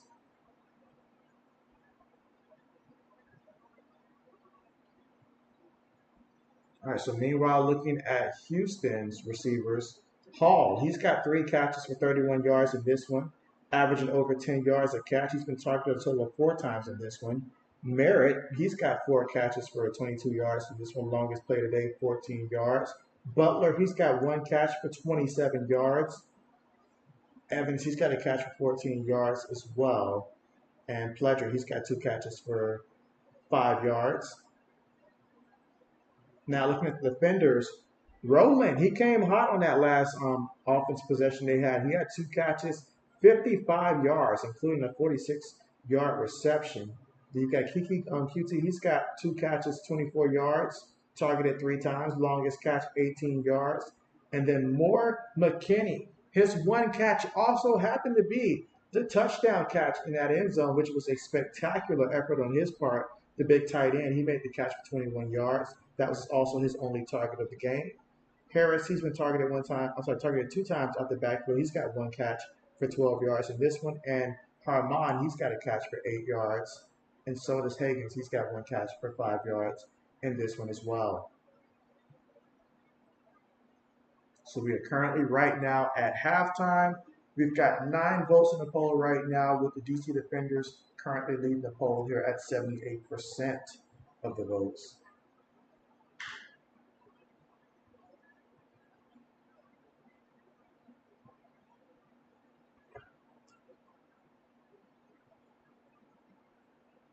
So we are all tied up after the first half of play.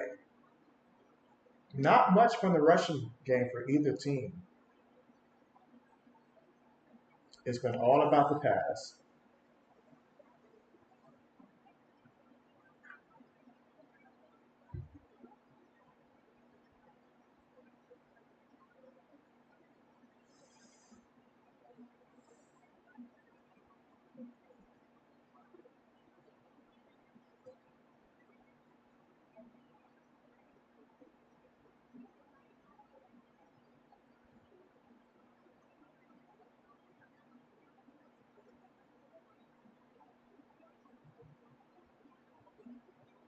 Again, we're currently at halftime, all tied up to see who's going to get their first W of the UFL season.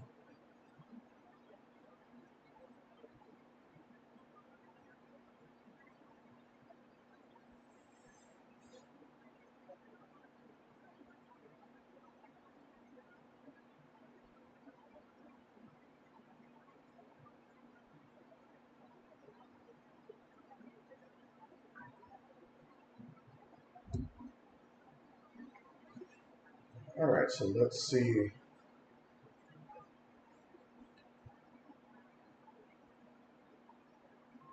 And again, looking at some of the earlier games from week 2 for the UFL, started off with Brahmas beating the Showboats 20-19, and that one was one heck of a game. I did end up streaming that one, so that one was one heck of a fine, especially in the fourth quarter.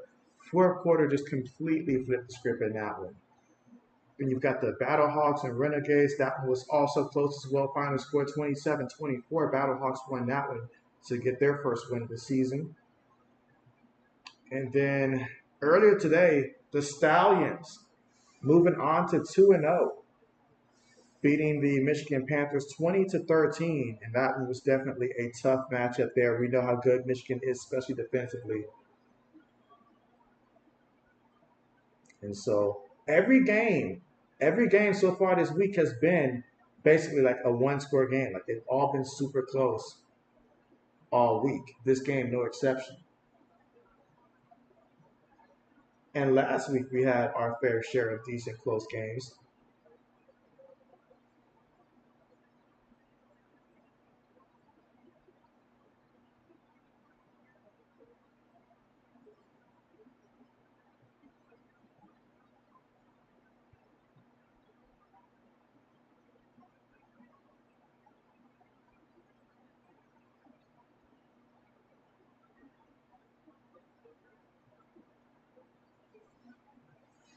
All right, again, we're currently right now at halftime.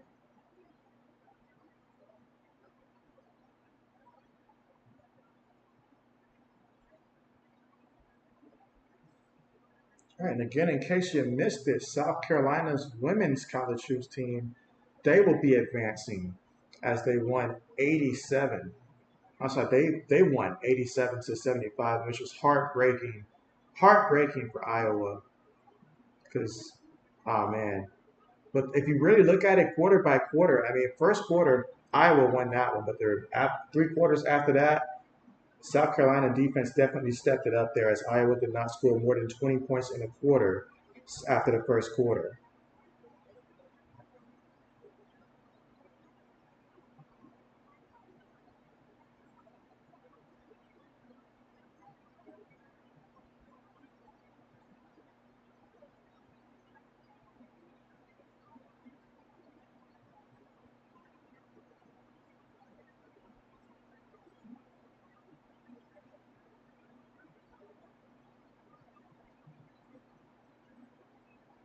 Again, just waiting for the start of the third quarter, which should be soon.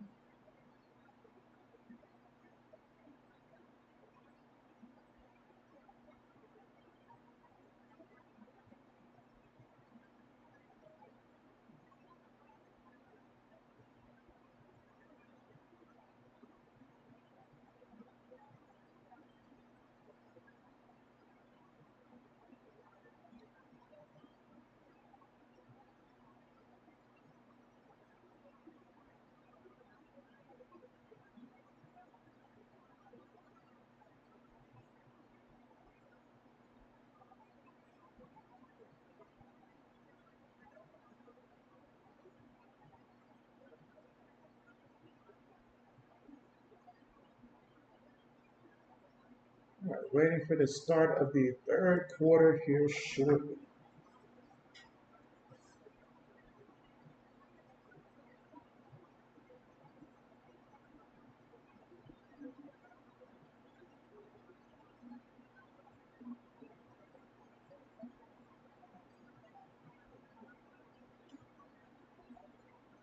And with the game being as close as it is, every possession matters, especially when both teams have shown good defenses, although the offense looks like it's starting to wake up now. So we'll see in the second half if that continues to be the case.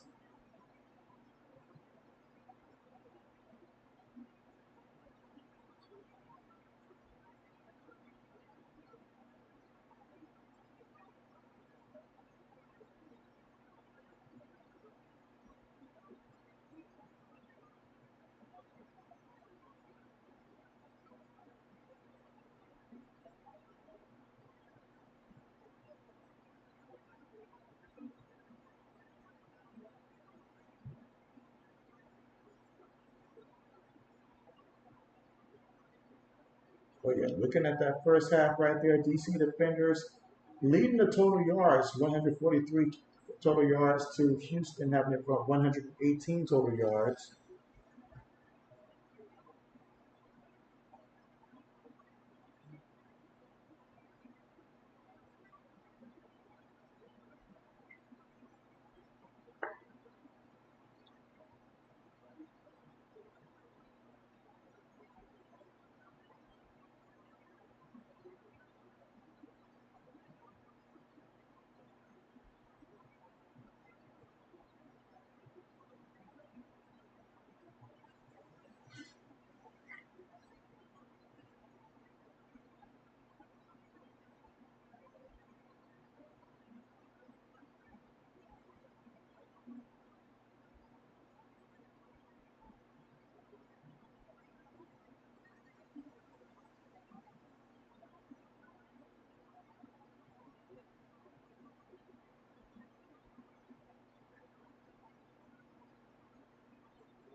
All right, I see we've got 10 votes now, and so 7 for the DC Defenders, 3 for the Houston Roughnecks. And yet again, we're all tied up 12-12.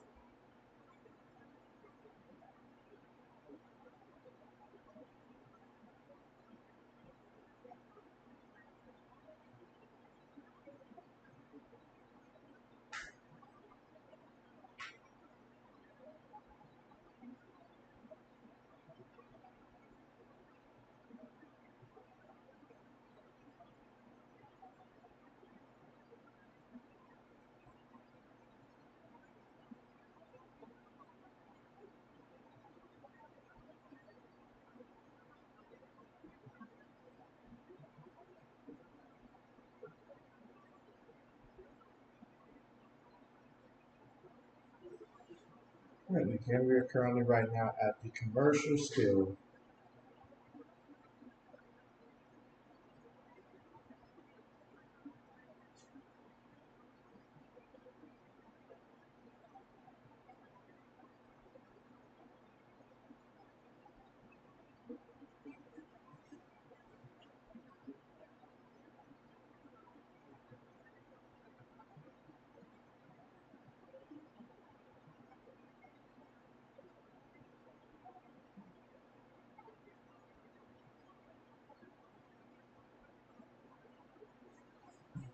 All right, so it looks like they should be starting the third quarter any minute now. See the players.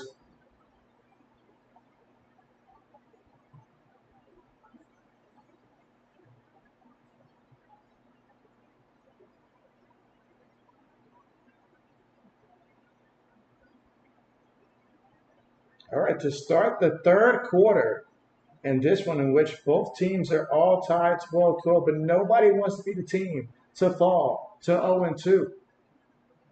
So this is going to be all about making adjustments here. Obviously, if you're Houston there, Senate's looked good so far, 9 of 13, 74 yards through the air. He's looked good, given his opportunities. So that's good for them.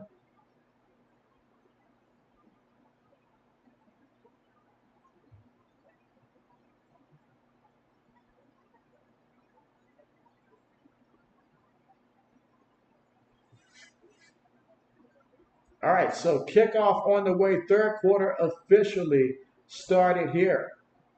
So now DC defenders with the football on the return.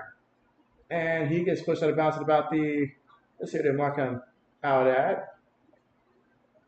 Decent return there.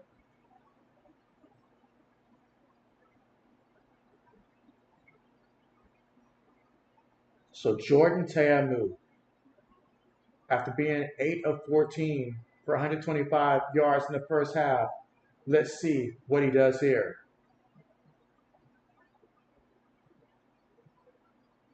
All right, so now they've got Harris in their shotgun.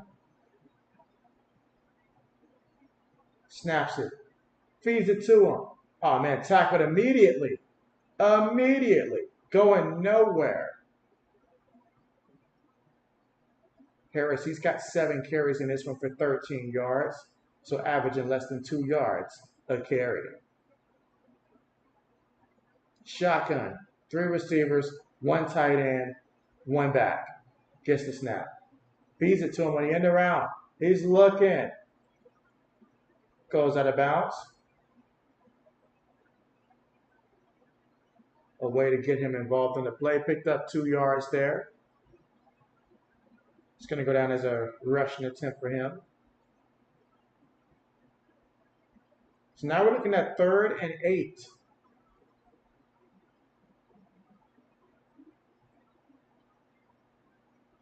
All right, 3rd and 8. Shotgun here.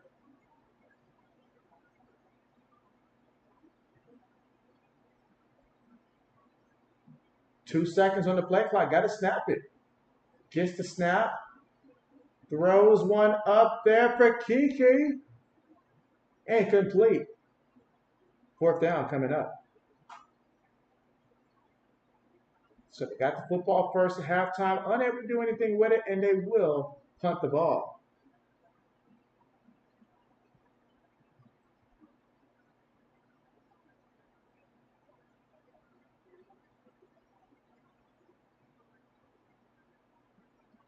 All right, so 4th down here. Again, that was the first possession of the second half.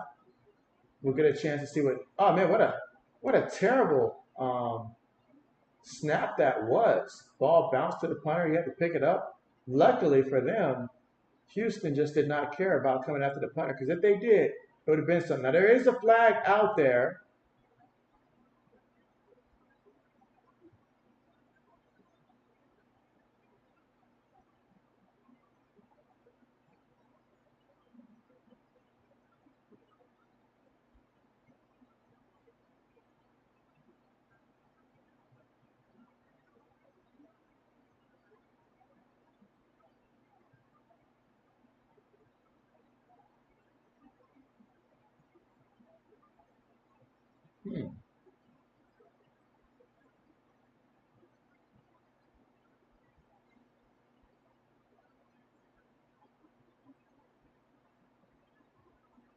All right, so here we go. Now let's see if Senate can continue to have the success that he had in the second quarter. He looked like he was very comfortable running the system. Looked really good. Now let's see. Shotgun here. Feeds it to the back, and the back. Off the left side. Look at him rumble. Picked up about 6 yards on the carry. Braden says, I like Jordan Ta'amu, but he's inconsistent. I agree with that. Inconsistent. Totally agree with that.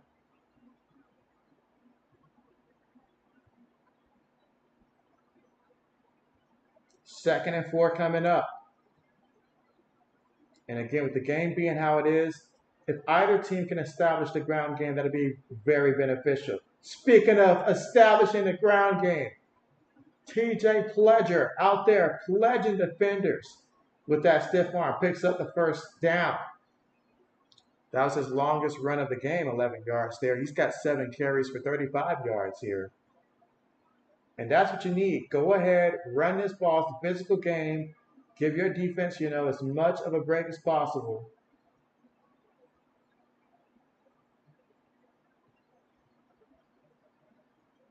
All right, so now we got 1st and 10. 3 seconds right now on the play clock. Got to snap the ball here. Snaps it, feeds it to the back, and the back, look at him. Look at him. Okay. Fighting for yards here. I like what I'm seeing.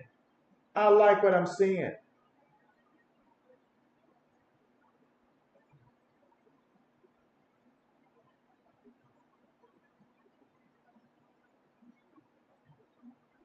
And this drive, they're just coming out here and saying, hey, we're about to go ahead and we're about to run the ball.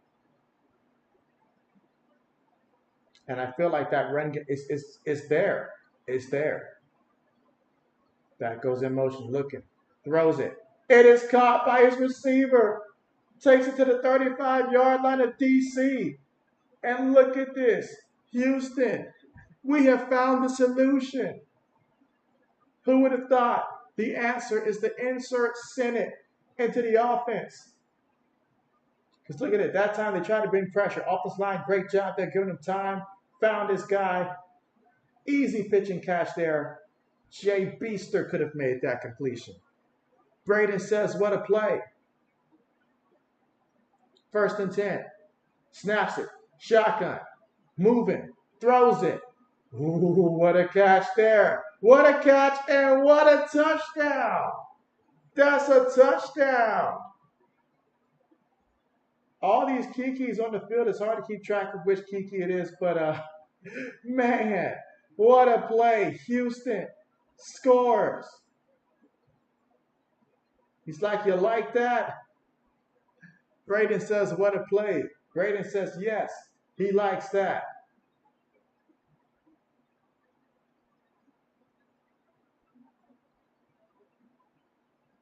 That time, I don't know what 39 was thinking on that play, but buddy, you let him get behind you, way behind you.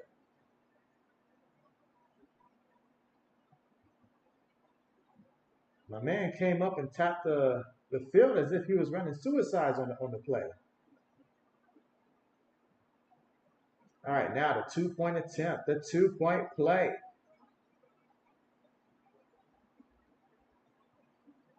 Five seconds here on the play clock.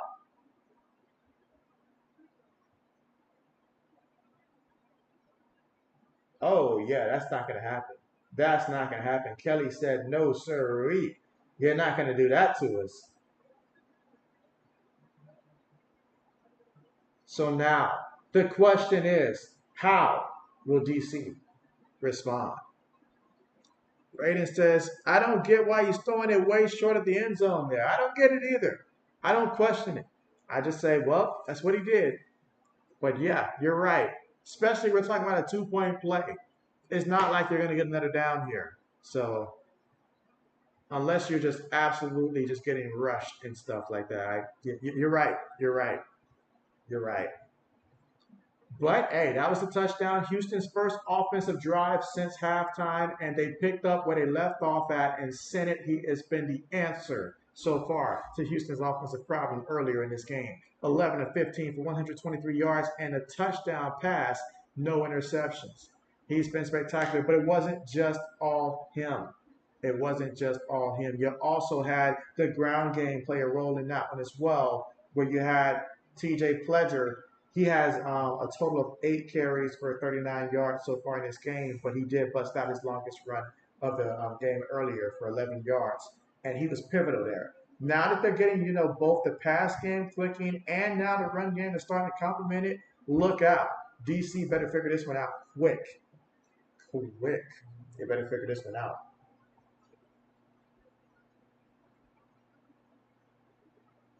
They've already doubled the rushing yards they had in the first half. I believe they had 21 at halftime, and now they're at 42 total rushing yards for the Houston Roughnecks.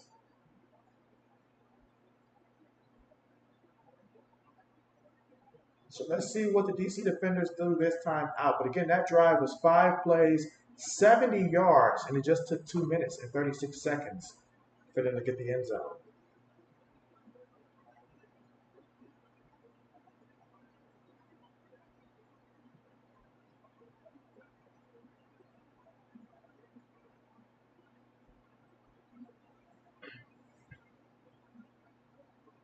All right, but be sure to cast your vote if you haven't voted already. Let me know who you've got winning this one. Be sure to cast your vote. We've got a total of 10 votes in so far, 70% favoring the DC Defenders.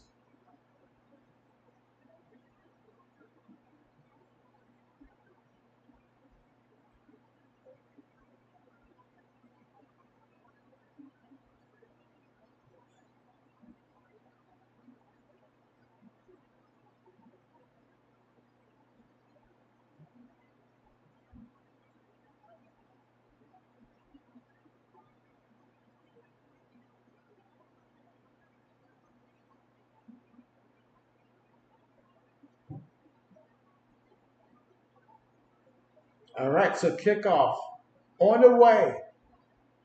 And let's see the return by DC. He's already at the 20.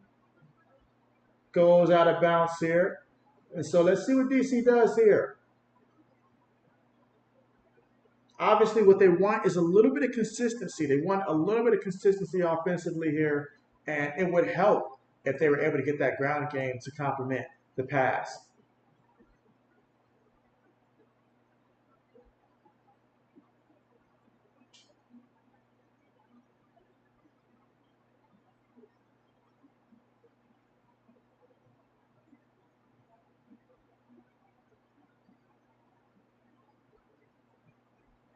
All right, so here we go. Out of the shotgun, 3 receivers, 1 tight end, 1 back.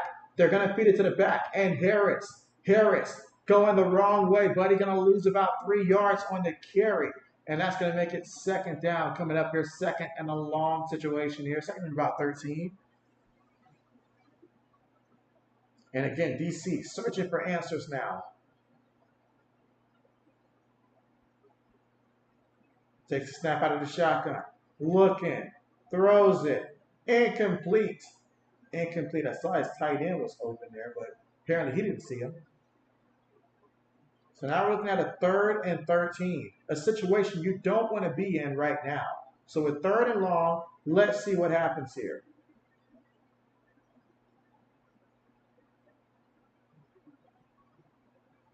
Lining up in the shotgun. Again, 3rd quarter with about 9 minutes, 35 seconds to go. Gets the snap. Looking. Has time. Throws one up there deep. Incomplete. The closest guy to him was the defensive back. And yet a receiver not happy about that at all. Give me a chance is what he's thinking. Give me a chance.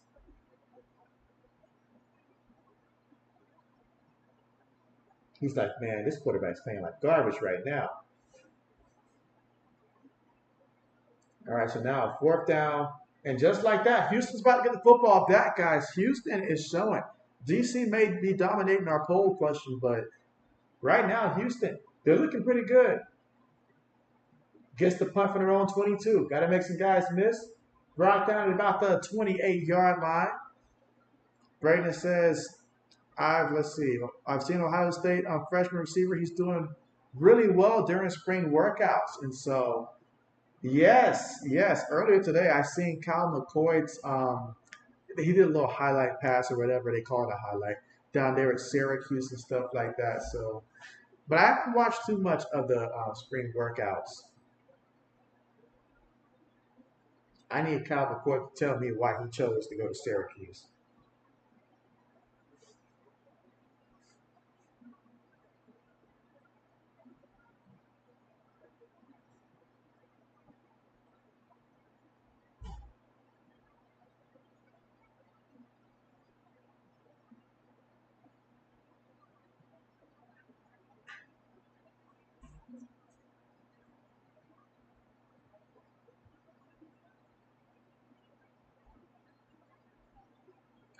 Who's got the most draft picks, Braden, for this upcoming draft? Like, which team, or if there's more than one, who has the most like draft picks in the draft?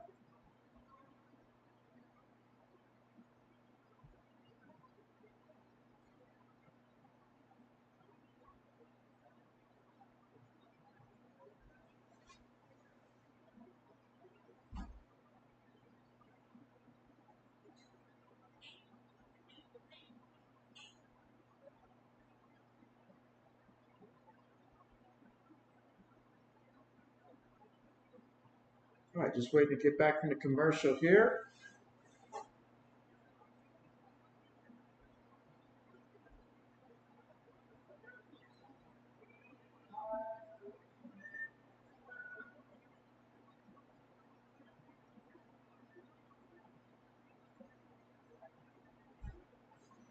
Brandon says, you think it's a make or break year for Ryan Day? I mean, absolutely. Absolutely. I feel like it's a make or break now, whether or not that results in him. I just know he better not go out there and lose again to Michigan. That's all I know. That's all I know. With all the talent that we have this year, if he goes out there and they underperform, that's gonna be on him. That's gonna be on him. I hate to say it, but that's really the standard.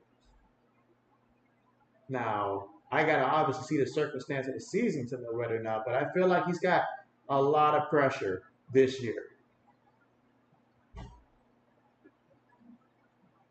All right, so now they're gonna look and go 5 wide here. Looking. Oh, they got him. They got him. The ball's out. The ball's out. Who is going to fall on it? The ball's still roaming around. Guys are clueless. They don't know who had the ball.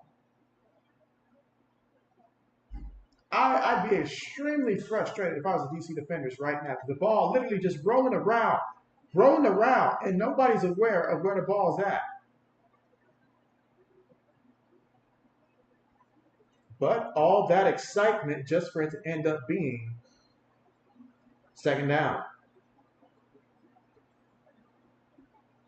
So it starts with the sack there. Got him for the sack, and you got to protect the ball. You got to protect the ball there. He's done a tremendous job so far in this game. He's definitely given them life, but you got to protect the rock always. Luckily for him, his team recovered that football. 2nd and 22. Quick pass. Caught by his receiver. His receiver goes down there. Picked up 5 yards. That's Hall with the catch.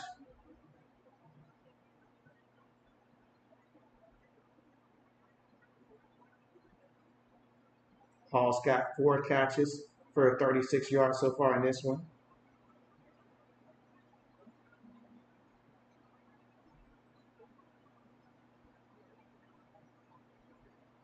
All right, so we're looking at a 3rd and 17 right now.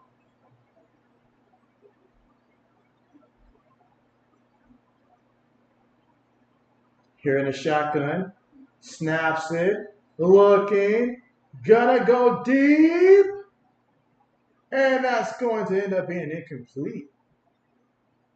I felt like the DB and receiver each had a chance at the football there, but ultimately incomplete, bringing up 4th down, and that will bring out the punt unit.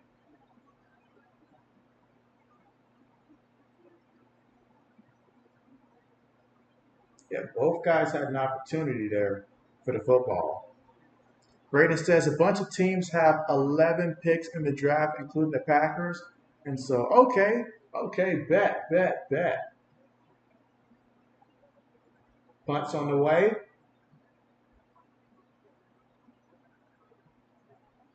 Gonna return it at the 40. Goes out at about that 41-yard line.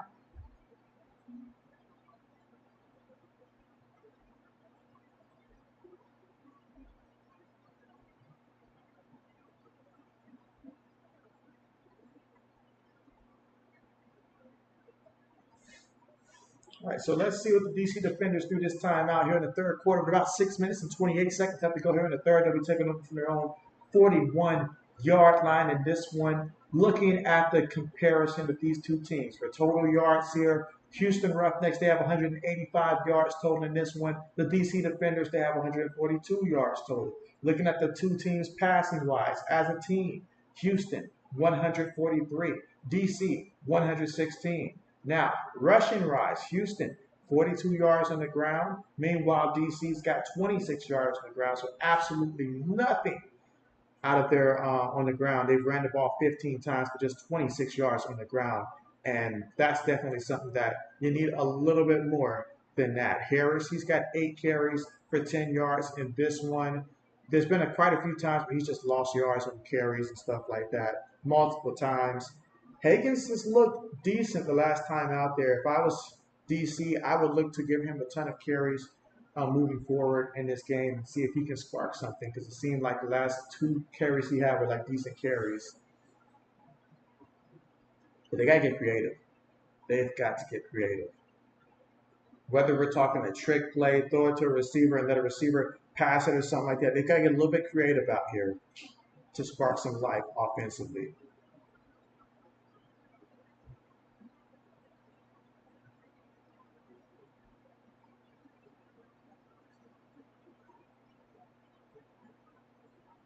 And again, we're currently right now at the commercial.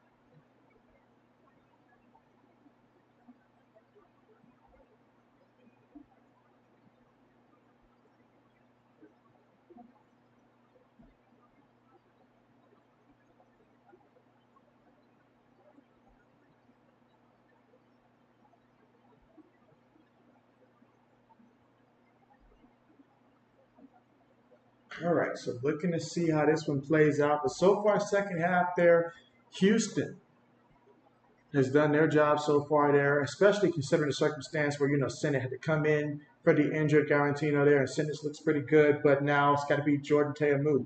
What will he do for his squad? Going to toss it here to the back and the back. Oh, look at that. Look at that. Look at that. What a nice run. Hagen, sometimes it pays to listen to JB. I did say he looked like the last couple of carries, he looked good. I would give him an opportunity really to get this thing going right now because they need something consistent.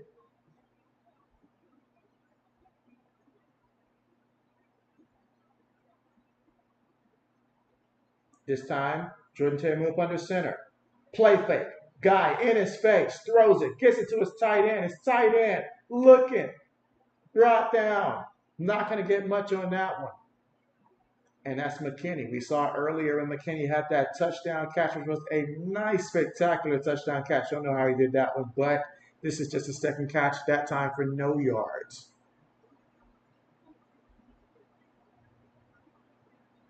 I'd like to also see Jordan take off and use his legs a couple times as well. They need everything that they can muster offensively right now. Here in the third quarter with about 5 minutes and 18 seconds to go. 2nd and 10 right now. Shotgun formation. 3 receivers, 1 tight end, 1 back. They snap the ball. Throws it. Incomplete. Behind his intended receiver. Rowland was his intended receiver on the play. Now we're looking at a 3rd and long situation. 3rd and 10. Can you convert on a 3rd and long situation here? That is the question. Maybe you try some type of a screen to Higgins or something like that.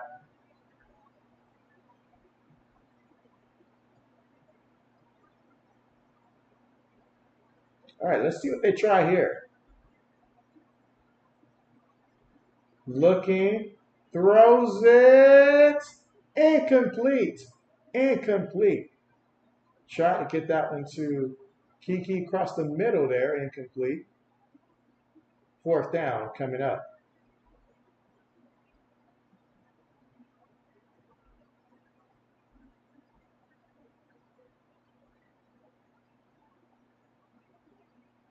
Yeah, I don't know what the safety was doing. He's lucky the guy dropped it.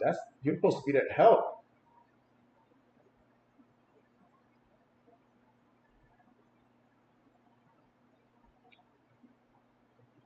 Snaps the ball, punts it.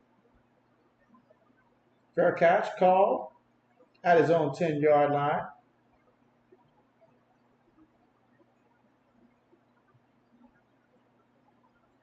Again, third quarter with 4 minutes and 2 seconds to go. Houston up 18-12.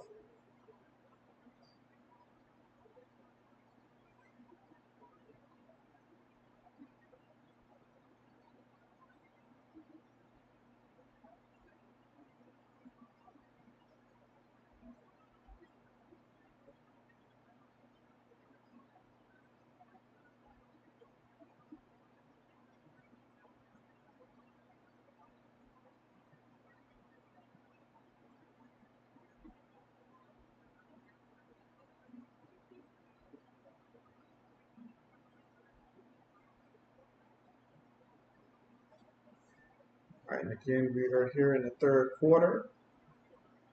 Going to see what Houston does this time out. Senate already 12 of 17 in this one for 128 yards passing and a touchdown. No interceptions, although he did have that fumble on the last drive, but luckily they were able to recover it offensively. Pleasure. He looked nice his last couple of carries there. So let's see if they continue to get him involved offensively, as they can certainly utilize that. I think it's an excellent strategy. Just go ahead, take some of the pressure off of Senate, let Pleasure go to work here, take some of that clock off between him and Merritt.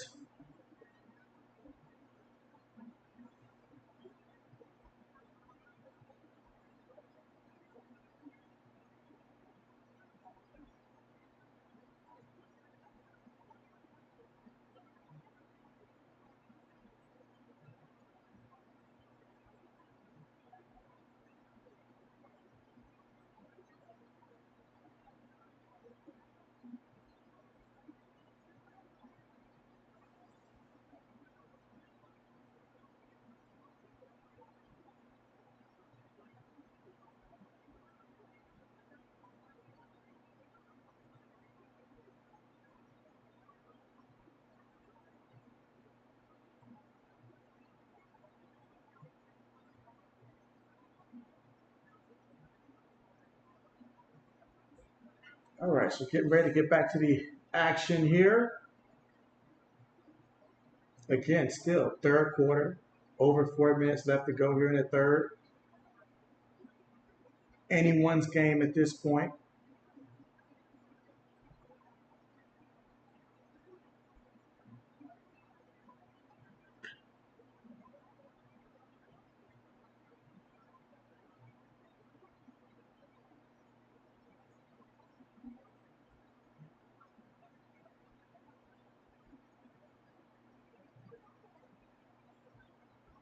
First and 10, throws it. Caught there by the receiver Hall. 7 yards they credit him with.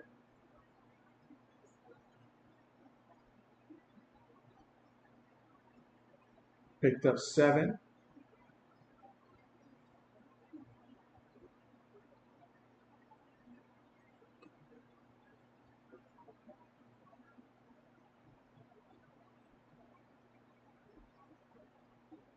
Gets the snap, looking, throws that one. Incomplete. Incomplete. That's going to make it third down coming up here, 3rd and 4.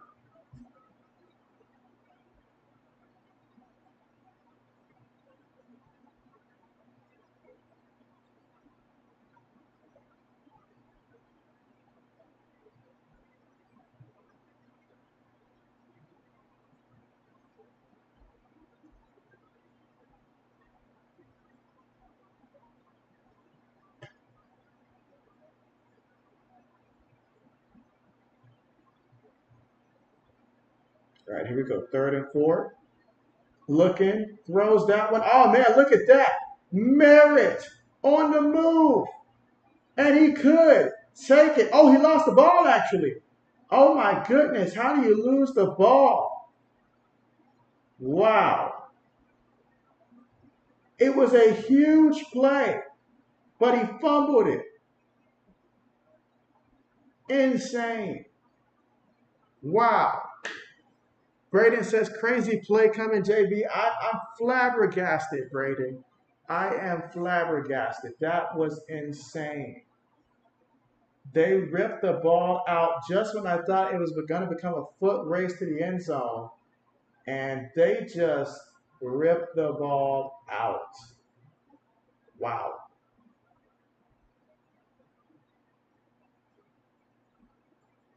Wow. JB is just stunned. And so, Christopher, what's good? How you been? How you been? Of course, Christopher. Good old Christopher. How are you? I hope all is well. Oh, man. How have you been up to? I see Braden says, great pass by Senate. And so, yes, it was an excellent pass there and an excellent, run after the catch, but you got to finish it. You got to finish it. Ultimately, that's what it comes down to. You got to finish the play. Wow.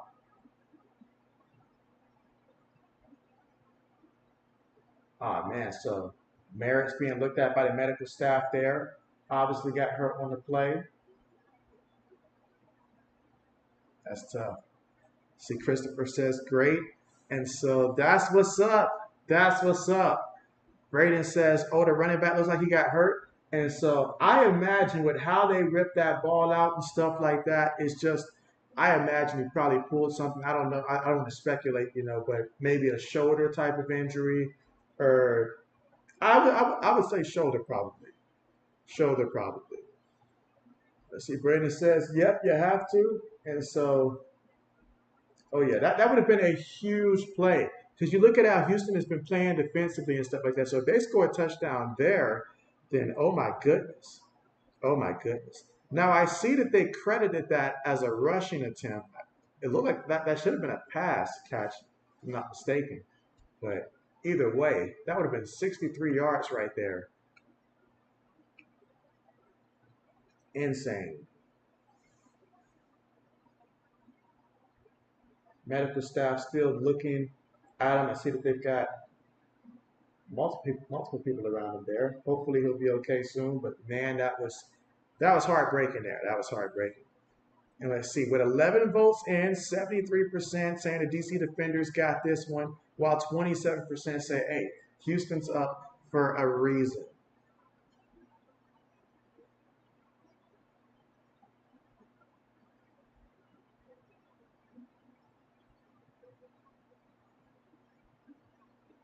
All right, they updated that to a catch, as they correctly should. Okay. So that's Senate. I mean, he's still credited for those yards, 14 of 20, 197 yards, one touchdown, no interceptions.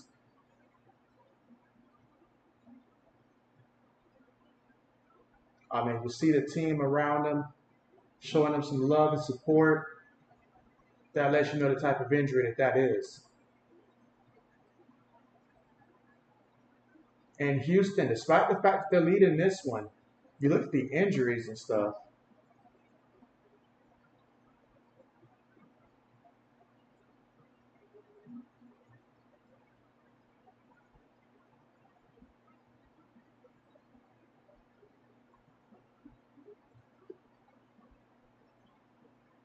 All right, so now DC, what will you do with this opportunity? That's the question.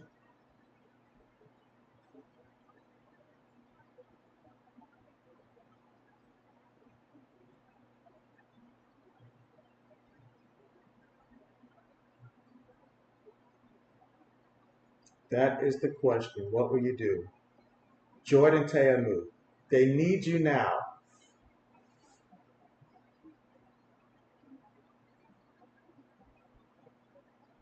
Look at the difference in total yards. Houston 254, DC 154.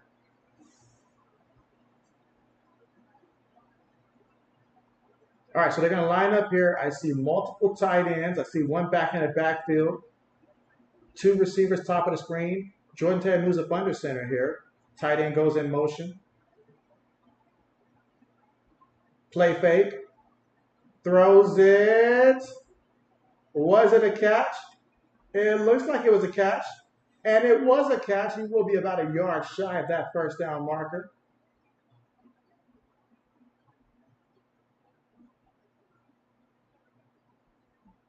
So now you've got 2nd and 1. Shotgun here.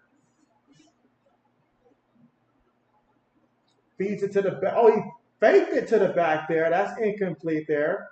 Fooled JB on that one. I thought they did give it to the back there, but fooled me on that one. Shame on them. 3rd and 1 coming up. Again, 3rd quarter. 1:52 left to go.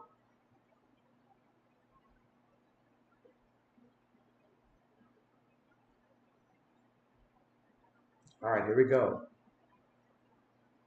I'd run it with Hagan here. They snap it. They do that to the right side, and he's got some room. He's got some room. Picked up about 11 yards before he's ushered out of bounds by the DB. All right, so a minute 30 left to go here in the third. Our score: Houston 18, DC 12. You look at every quarter prior to this, you see both teams score 6 points in the first, both teams score 6 points in the second. Right now, Houston have 6 in the third, so will DC get 6 as well here in the third? But we've got another injury right now, so Houston just being devastated. And this time it's Reuben Foster, and we know the presence that Reuben has when it comes to his presence, not just in the run game, but also how he's able to, get some pass deflections and some key plays defensively. He is certainly someone that they do not want to lose on that defensive side.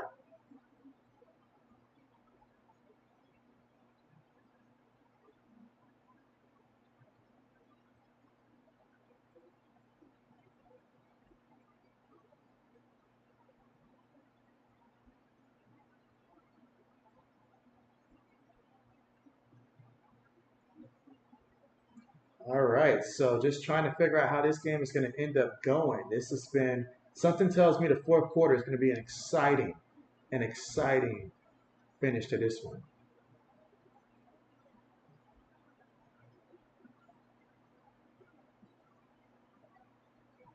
All right, so here we go.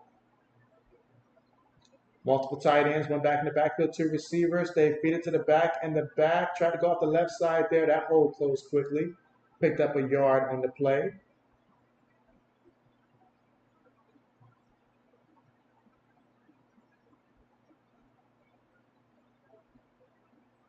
I like the adjustment. Two tight ends on the field.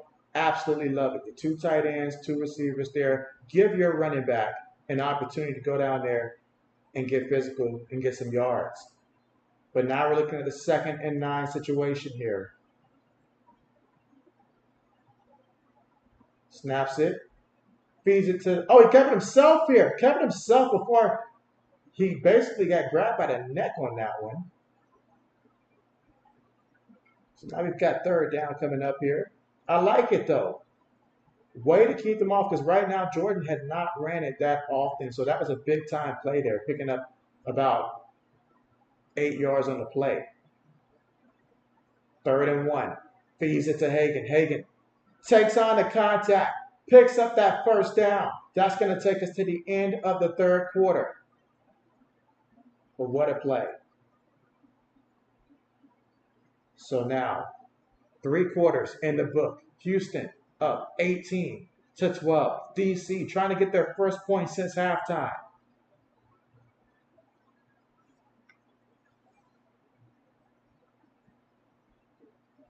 This game has been a physical game, and it's going to continue to be, because we've got the 4th quarter coming up. Who can put together that long drive, that 9, 10, 11, 12 play drive that caps off in the end zone and takes off 7, 8, 9 minutes off the clock? Who can do that?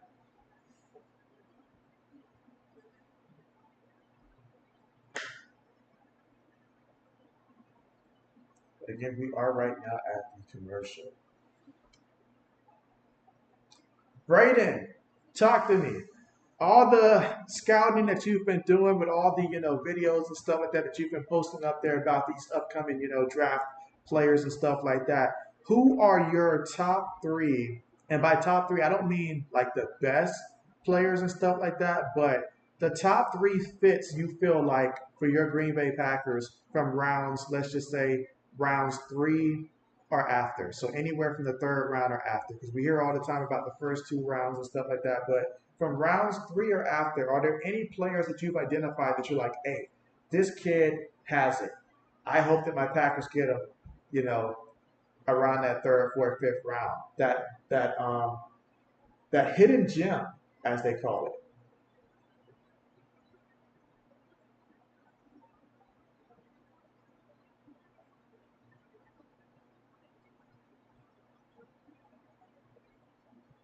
Because everyone knows the essence of having a good draft class means that, yes, you hit on at least one of your first 2 picks in the draft, but ultimately it's those third rounds, fourth rounds, fifth rounds, and so forth that really can make a class, extremely special. You think about when George Kittle got drafted and stuff like that. That was one heck of a steal for the 49ers.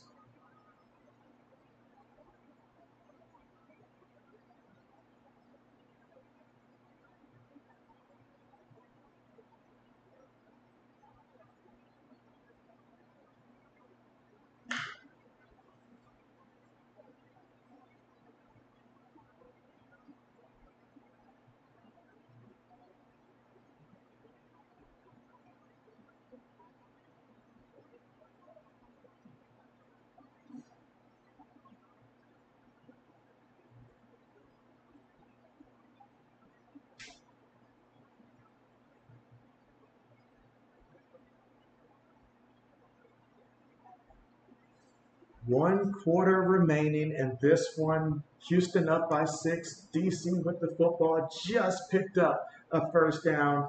Higgins is showing a lot of life. Braden says there's some really good running backs that I can see the Packers drafting in the late rounds, and that's where you guys drafted Aaron Jones.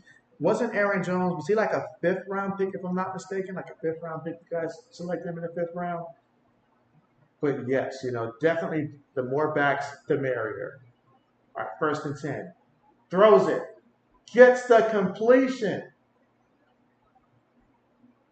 And that's the key there. How many yards are they going to credit him with for that one? 16 yards there on the catch.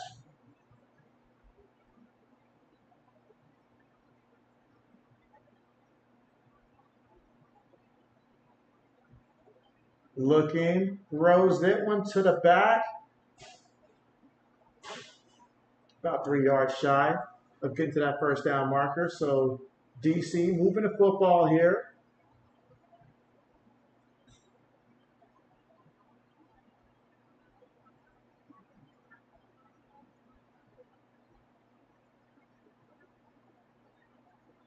On the move, throws that one. Third down coming up. That was incomplete. 3rd and 4. Braden says, haven't gotten to safeties and pass rushers yet, but could see us, see us taking 2 of those positions. And so, okay. It's certainly great rounds, especially if you see one that's like a specialist and like just whether we're talking edge rusher, whatever it is, absolutely can be great value. 3rd and 4. On the move. Oh, they brought him down.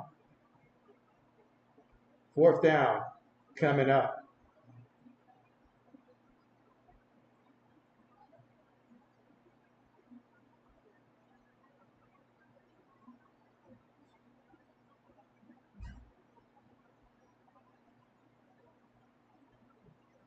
Let's see. Brandon says, yep, he was a 5th round pick. Okay, bet. All right, so we're going to see a field goal attempt coming up here. 43-yard attempt.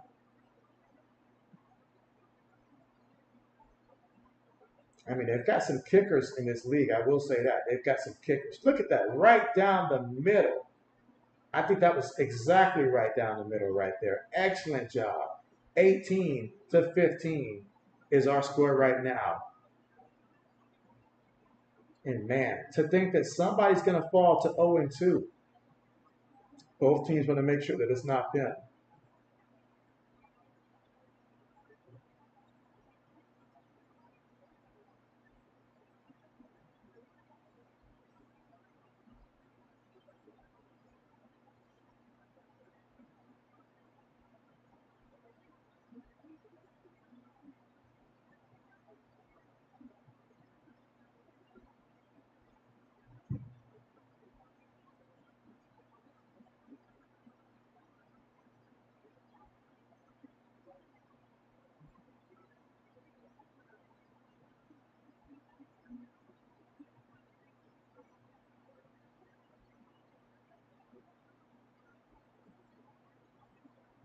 We are currently right now at the commercial, but we've got 13 minutes left to go here in the 4th. And again, DC came away with a 43-yard field goal. That drive was 11 plays, 53 yards, about 4 minutes and 35 seconds in terms of time of possession off the clock.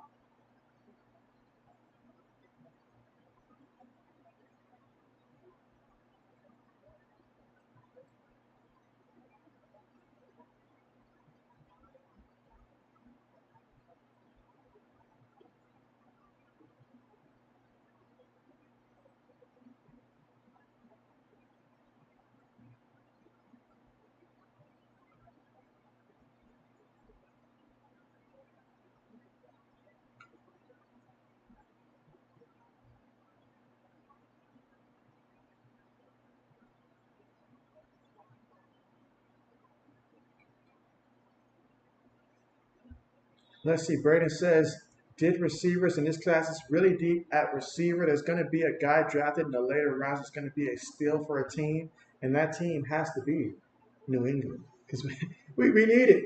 We need it. We need all the steals we can get.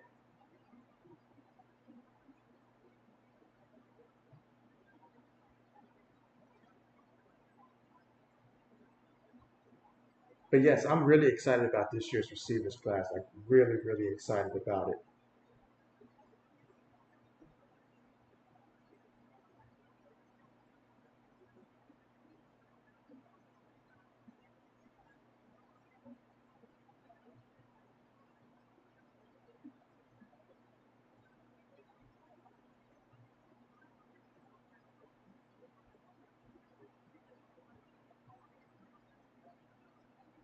All right, getting ready for the kickoff here.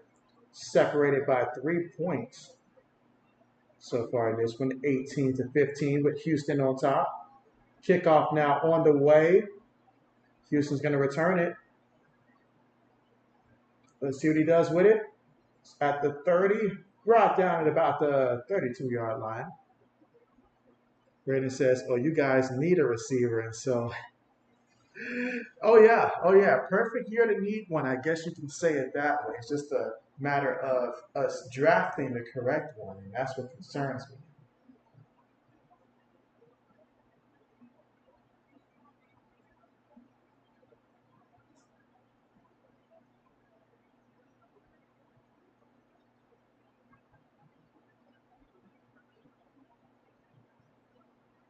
All right, so we got 1st and 10 coming up.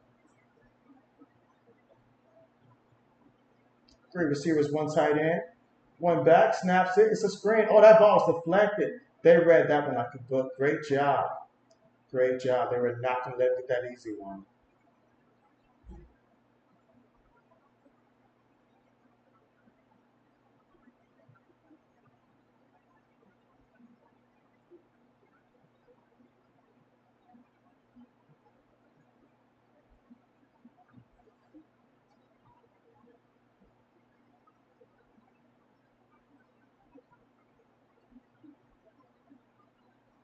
All right, 2nd and 10.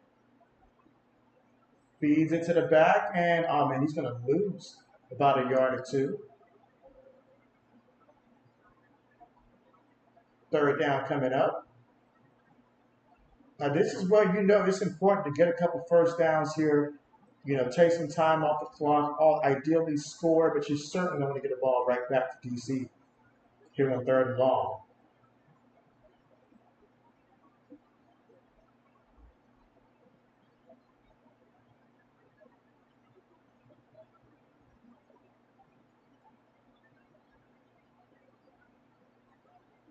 Snaps it, throws it, completed, and he fights for extra yards. However, he will be 3 yards shy of that 1st down mark. The 4th down coming up.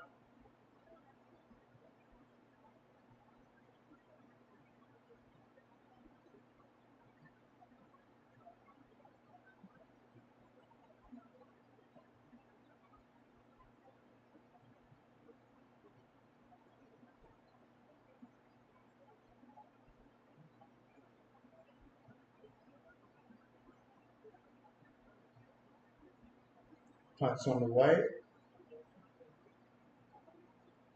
Gets it from his own 10. 20. Oh, they brought it down to about that 22-yard line.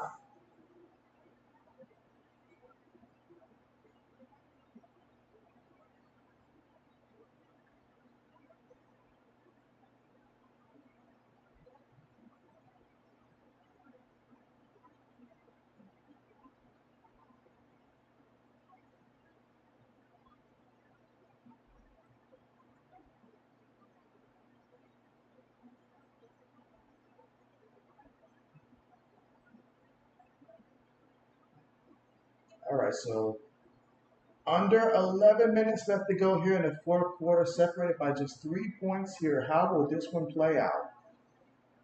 We've got 12 votes right now, and DC is still leading the poll right now at 67%, so a lot of faith in DC. Jordan gets it, looking, throws it, and that's going to be completed.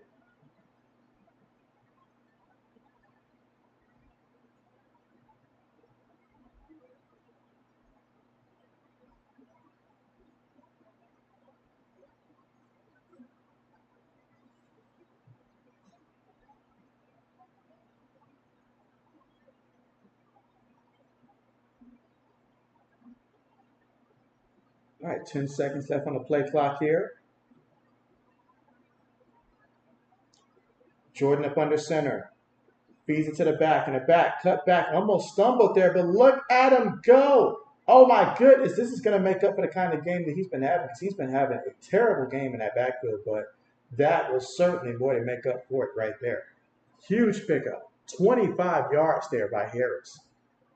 He's got 9 carries for 35 yards after that 25-yard run. Braden says, there's guys I want the Packers to draft, and I'm not going to get mad if we don't because of what happened last year. And so nothing worse than when you just hope that a player falls to your team and your team bypasses him.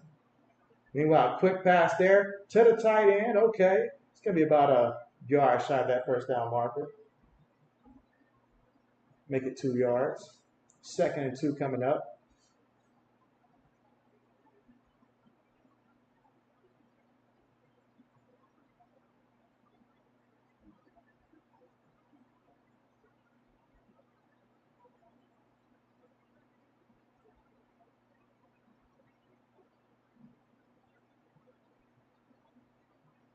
Gets the snap, fakes it to the back, throws it up there. And that's going to be incomplete. Incomplete. Yeah, I saw just 1 foot get down. That's incomplete.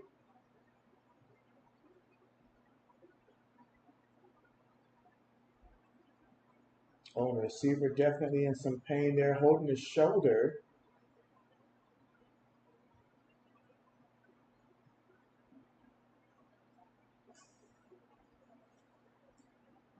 Braden says that's what happened with Jack Smith and Jigma last year. And so, yes, I thought he was going to be the guy for you guys. I really did. But you know how the Packers are. No receivers in the first round. But it's worked out for you guys for the most part.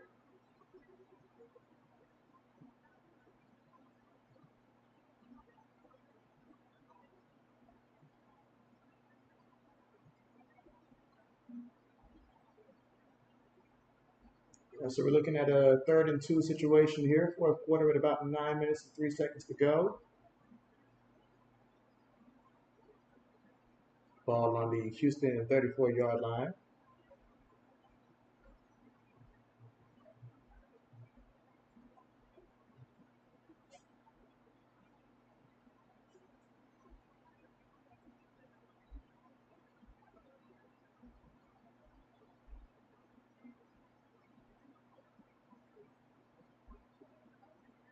All right, so here we go, 3rd and 2. Oh, we got movement there on the offense. And that was the tight end, actually, that moved on that one. So that's going to back him up 5 yards. And so Mike says, I thought all 4 games were fire. He said, good crowds. You think marketing getting better? And so I feel like that is playing, a role as well. But, I mean, when a product is that good, it's like you said, all 4 games, extremely good. That sells itself because a lot of the times we do know some of these players, whether it's from, college, NFL. So we already have familiarity with some of them already. So it's building. It's building because the experience is enjoyable. And that's what you got to love about it, Mike. That's what's continuing to increase the ratings and stuff like that. Absolutely. 3rd and 7. Jordan throws it incomplete. And again, so far in this one, Jordan Taylor moved 14 of 29 for 176 yards passing, 1 touchdown, and of course the interception earlier in the early first quarter. That was a pick 6. Now they've got 4th and 7 coming up.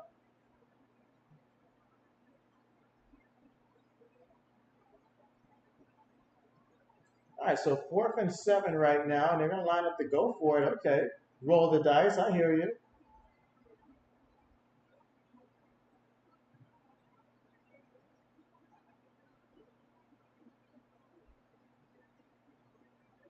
All right, so out of the shotgun, snaps it. And before they can get that play off there, timeout called there by Houston.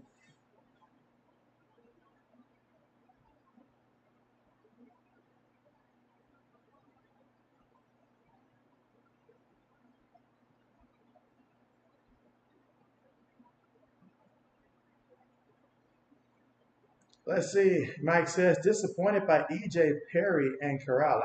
Matt Corral, I mean, extremely. I feel like it was really based upon the fact that they realized matchup-wise they were not going to be able to pass against that stout Michigan secondary. And so they opted to get away from him for a little bit and stuff like that to provide some, running with Martinez and stuff like that.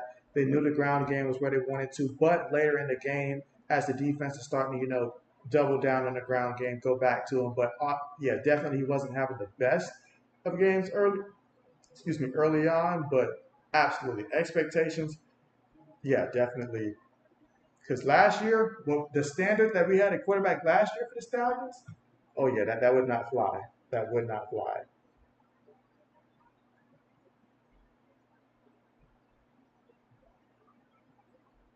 All right, so 4th and 7. Let's see what happens here. Gets the snap, bootlegging, looking, throws that one.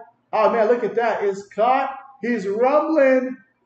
Got the first down. Took it to about the 20. Wow. Excellent job. Great play call on that one. I have to say, great play call. Let's see. Mike says, I like the new quarterback scout. You say Taco Carlton, 3 big sacks and still 3 of them. That's big. That's big time. Keeps that up. He'll get a couple Taco Tuesday commercials. Tight end goes in motion. 2 receivers bottom of the screen. One back in the backfield. Play fake. Looking. Pass rush behind him. Eludes it. Runs before he slides and picks up 5 yards on the play. 4 or 5 yards.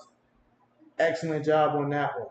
And again, we're at the point now where time is extremely critical right now, with about 7 minutes and 12 seconds to go. Sure, there's still time, for multiple possessions, but still, if you're able to find a way to score a touchdown here and help your defense get that edge, that's big time. Current drive, 7 plays, 61 yards, 4 minutes in terms of time possession off the clock.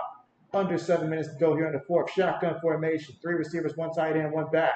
Snaps it. Defense sends 4 linemen.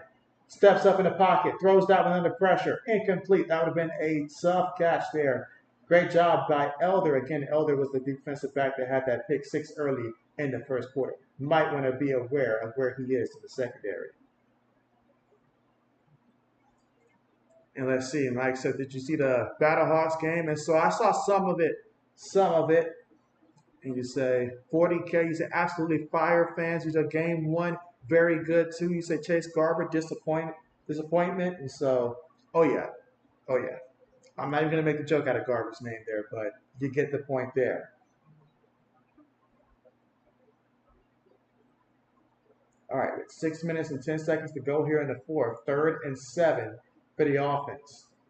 Gets the snap, looking, throws it up there for the touchdown. How about that? To Scott, Ty Scott with a touchdown. That's big.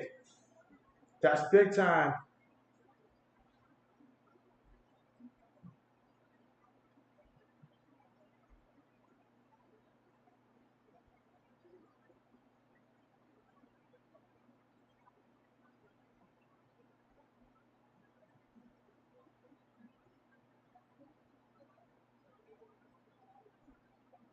Excellent job. Excellent throw. And great timing there. Quarterback got it there. Safety wasn't able to come over fast enough. Excellent job. Now, up by 3 points here. Will they opt to go for the 3-point play? No, they're going to go for the 2-point play here. Okay. And let's see. Braden says, nice route and catch. Braden says, back in the day, he used to run routes like that. Mike says, dang, Teddy, beautiful pass. Oh, what a nice pass again into the corner of the end zone here. So Jordan waking up just in time here. 23-18. DC on top. Just like our poll. 12 votes in. DC leading the poll here. Let's see. Mike says Cooker's best performance at quarterback. And so Cooker's has definitely had some performances. You said DC quarterback catching up though. Oh yeah, Jordan will get you the yards. It's the turnovers that you got to worry about from time to time. Braden says that fumble might haunt the Roughnecks. And so, yes, because you think about where that game was headed at that point in time, Braden. You're right about that. That was a big time play, and obviously losing him to that injury as well. But man, so now Houston, what are we going to do? Fourth quarter, 6 minutes and 4 seconds left to go. We just saw DC go 9 plays, 83 yards with 4 minutes and 52 seconds in terms of time possession off the clock. And so, absolutely insane. All right, let's see.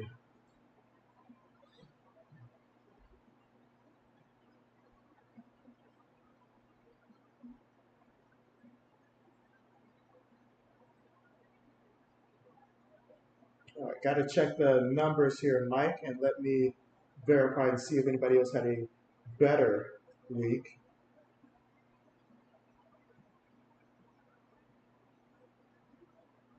I mean, if we're going off of performances this week and stuff like that, then honestly, Chase Garbers, he had a better performance than Case Clippers did when you look at the numbers.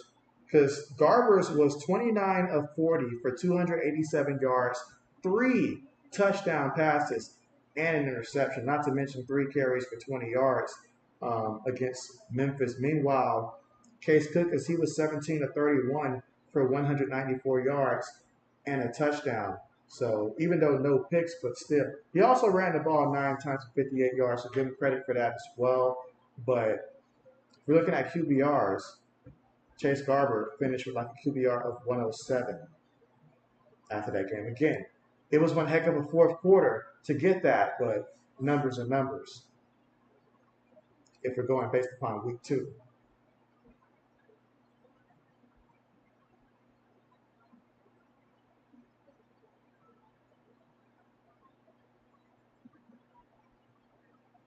Yeah, and then you've got Perez. He was also 21 of 29 for the Renegades for 233 yards and a touchdown. Let's see, Mike says Martinez better play better than Carroll. And so Martinez was used strictly for the ground game. I think he had like 67 yards rushing and stuff like that during his time. Didn't provide anything in the passing game and stuff like that. So for rushing purposes and what we needed on the ground, Martinez was great for that, but passing wise, still no. And that's why he's not getting more playing. Well, he's not, the starting quarterback because his passing is just not there. Not there. But for running purposes, Martinez is going to get you it on the ground. Braden says, like I said earlier, Teamu is inconsistent. He'll make nice plays like he did on that drive, and then he'll throw a bad pick like he did earlier. Yes, that pick 6, it doesn't get any worse than that. All right, meanwhile, the return here for Houston. Still on his feet, brought down at the 40-yard line.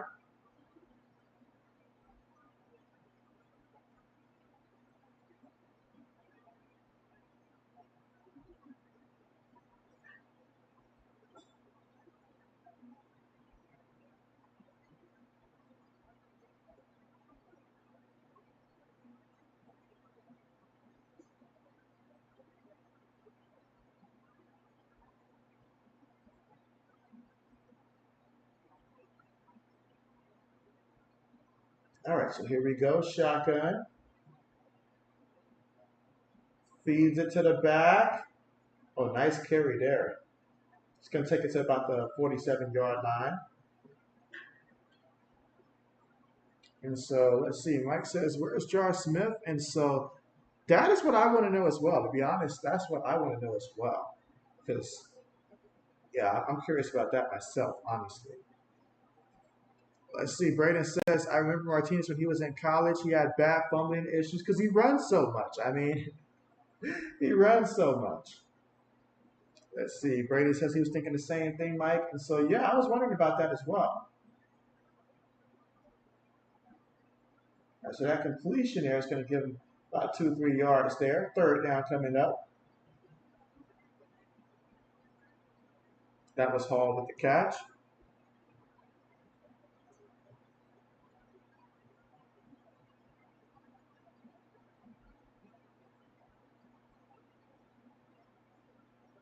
right, so on 3rd and 1, Houston down by 5. Houston has 2 timeouts.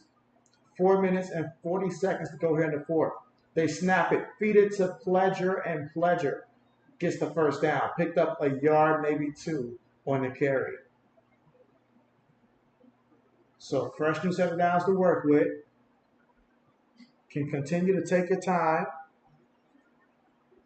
Braden says Smith is still with the Stallions. Looked it up. Is he still recovering from his injury? Is that why perhaps he's not playing? Because he's still recovering from his injury? Is that why? I guess. Mike says, I heard CBS radio when driving. Thinks Penix quarterback surprise and first Dolphins shocker. Well, you know, sometimes when there's smoke, there is fire. But I don't think that plays out that way. But it would be a surprise. I shouldn't say it would be a surprise. It would be interesting if that happened. To be honest with you, I mean, if he ended up in Miami, that's a dream come true for him. Because you give him weapons, we know what he can do with weapons and stuff like that. But considering that you have teams like the Broncos, they can still use a quarterback. The Raiders can still use. The Vikings can still use him as well. So we'll see how that plays out. So I definitely can see him going in the first round. Brandon says, yeah, that's probably why he isn't playing. It has to be. It has to be. Because you're not going to tell me that my guy's a third-string quarterback behind these two. That's just not going to happen. I'm sorry. That's just not going to happen. So must be still recovering from that injury.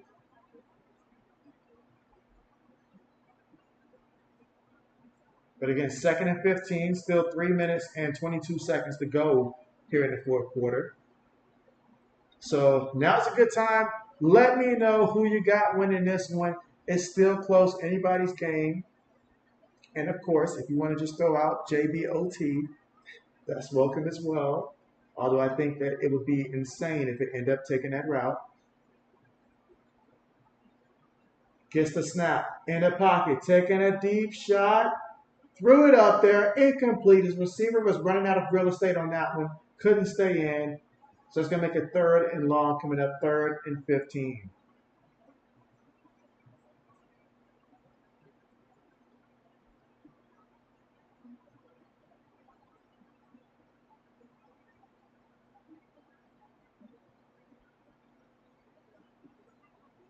Mike says, watching profiles, Neighbors looks aggressive, so good. And so, yes, he does. And whoever gets him is getting a tremendous wide receiver.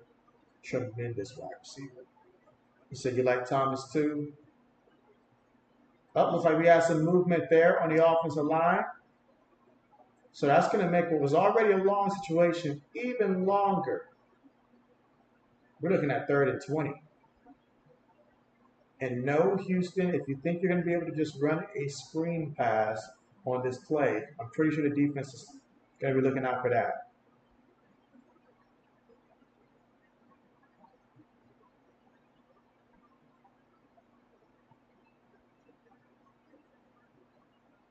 Let's see, you say Pearson, Hurd, and you say Mark Thompson.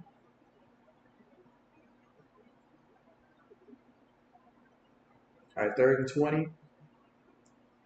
Defense sends 5. He throws it. Has a guy, gets the completion, and that's about it. 4th down coming up.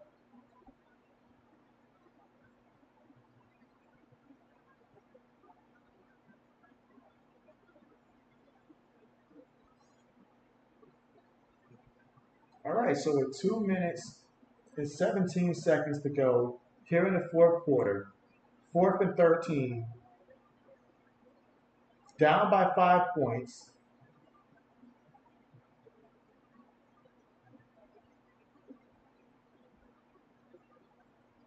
All right, so DC is going to call a timeout here.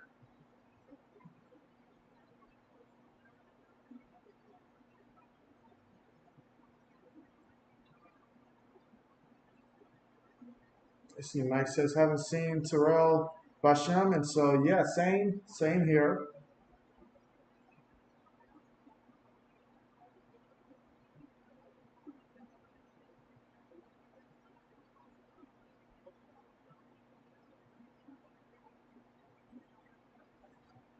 All right, let's see. Mike says, Khalil Mack, brother, good game on Panthers.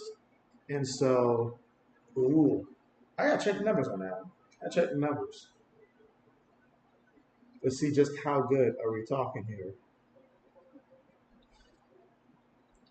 Punts on the way. Ooh, what a nice punt. Excellent punt that time to pin him deep. That's what you want from your punter there. So here, fourth quarter, you got 2 minutes and 1 second left to go, and that 1 second is vital because you still got the 2 minute warning that's going to stop the clock one time for you. So let's see what happens. Braden says, great punt. Braden says back in the day he was a punter as well. And a look ahead at next week's matchups, in which y'all know how I feel about the Stallions and Memphis. That's going to be a good one there, Memphis and Birmingham. But my next stream is probably going to be the DC Defenders versus the Arlington Renegades. That Birmingham game is just a little too late in the day for me. Got to spend time with the wifey, so yeah, a little bit too late on a Saturday for JB.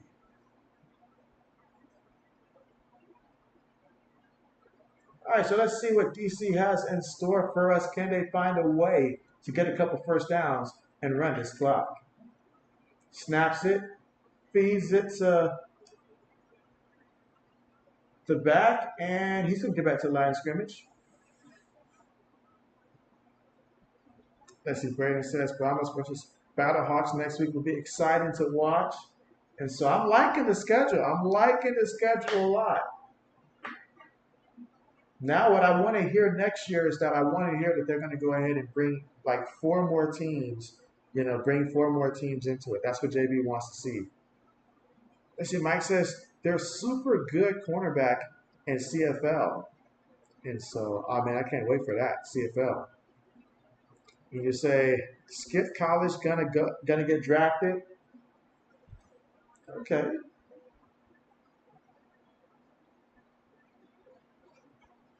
Speaking of the draft, to think that towards the end of the month will already be the NFL draft. I am looking forward to it.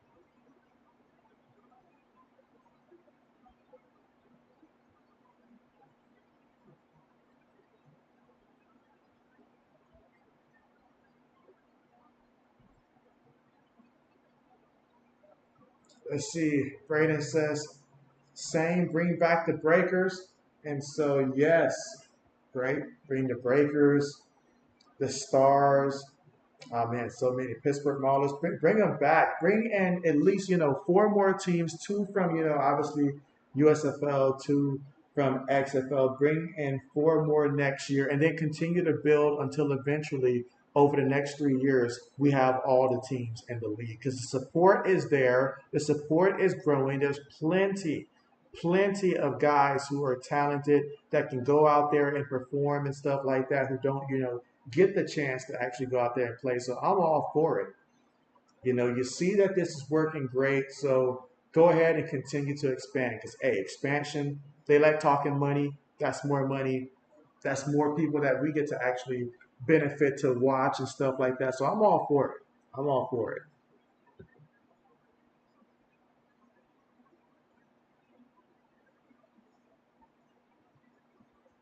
The timing of the league is perfect.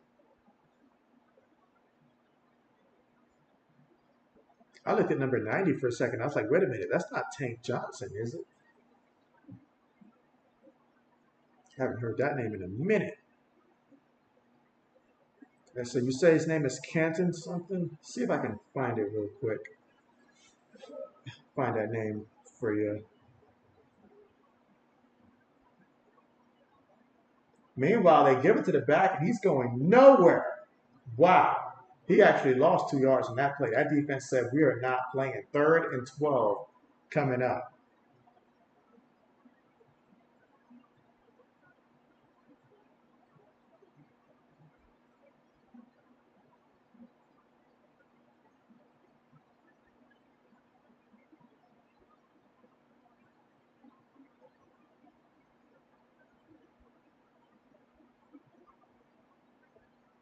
Let's see. And you say that, let's see. And what position is he? You say he was a cornerback?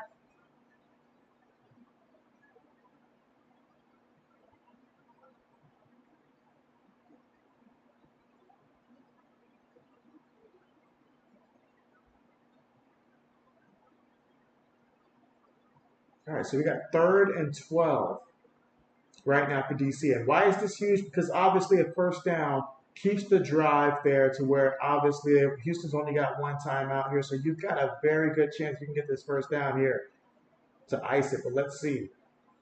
Snaps it. Going to get it to the back here. Play it safe. Forward progress keeps them out of the end zone.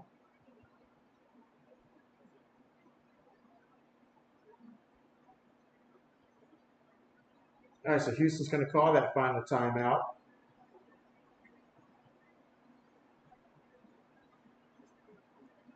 Let's see. Braden says Canton Bulldogs, Mike.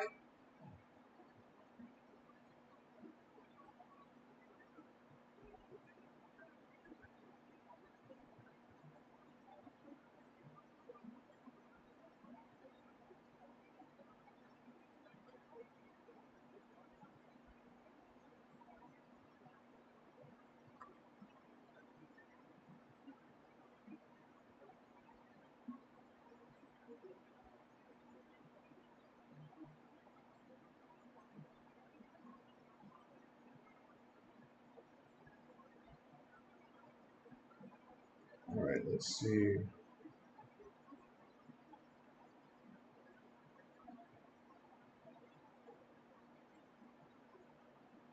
All right, so 4th and 14 here. Got to be careful this close to your own end zone. Cannot afford a mistake here.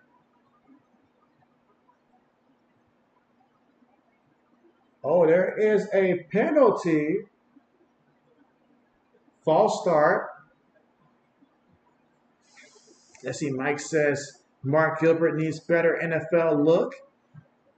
And let's see, Mike says also sounds right. Okay, those two next year is rumor, Nashville and Canton. Bet. You say Jake Bates historic 62-yard kick today.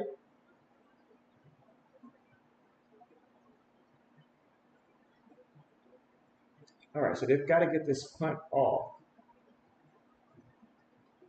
Punt on the way.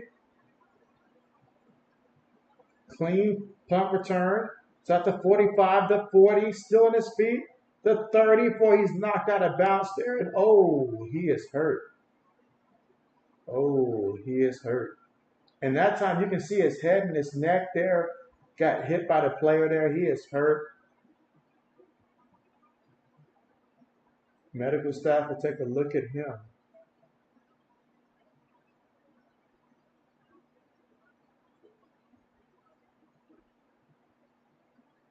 A little bit of that helmet-to-helmet contact, and then at the end, you have the other player that his head ran into. A lot of contact there for one person's head.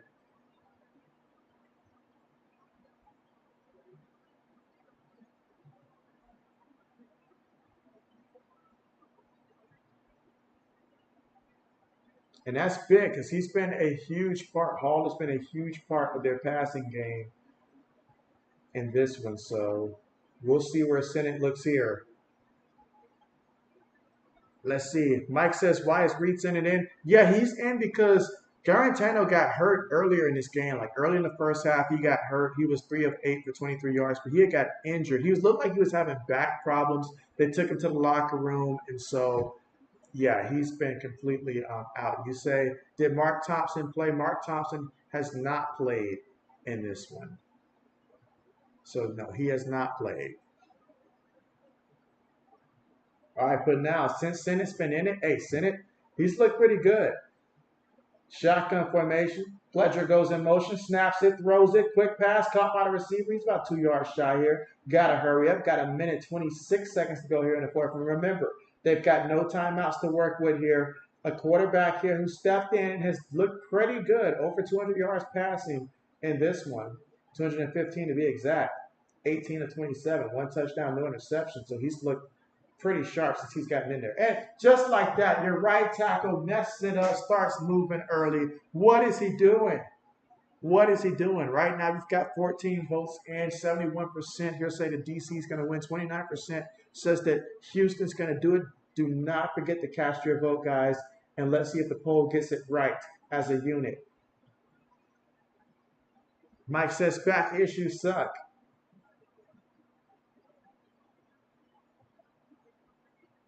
All right, here we go. 2nd and 7 here. Offensive line has to give him time. He has shown you if you give him time, he can make the throws. The coaching staff has to believe in him now with under a minute and no timeouts. They have to believe in him.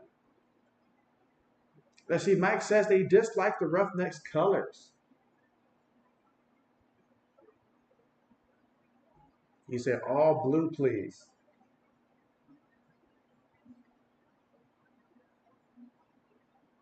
I wish they had the same colors as the Houston Oilers. 2nd and 7. Gonna go deep. Incomplete. Incomplete. Just a little too far ahead. Now we're looking at 3rd and 7 right now.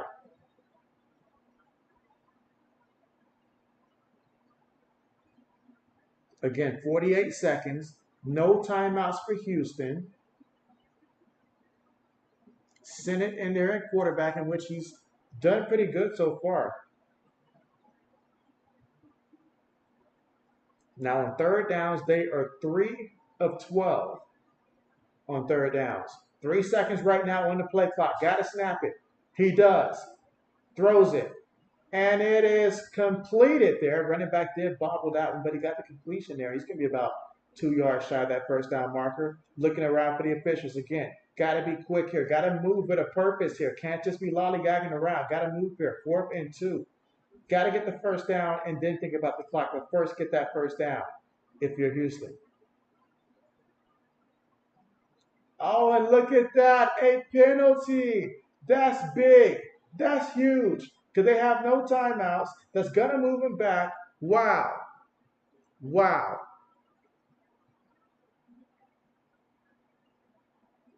Wow. What can I say? That false start. Going to back them up here.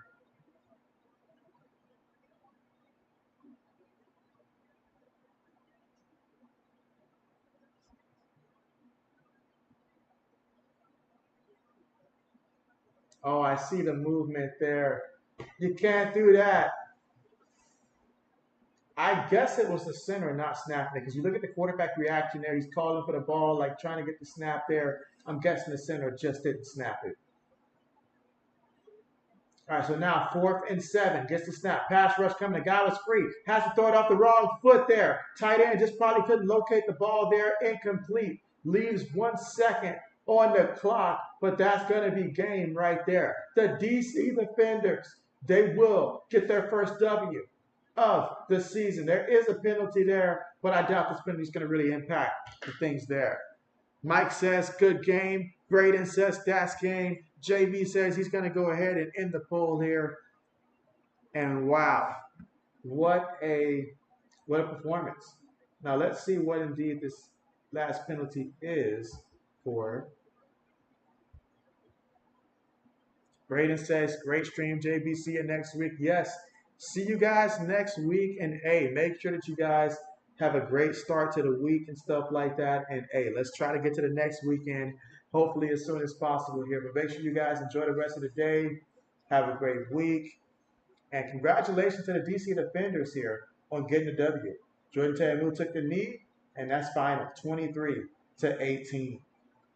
Wow, what a game. Every game this week was a great game here in the UFL. Gotta love it. Gotta love it. Absolutely gotta love it there. But yes, thank you guys so much for coming through. And again, JB will be back again next Saturday for more UFL. But you guys take it easy. JB's going to be signing off now.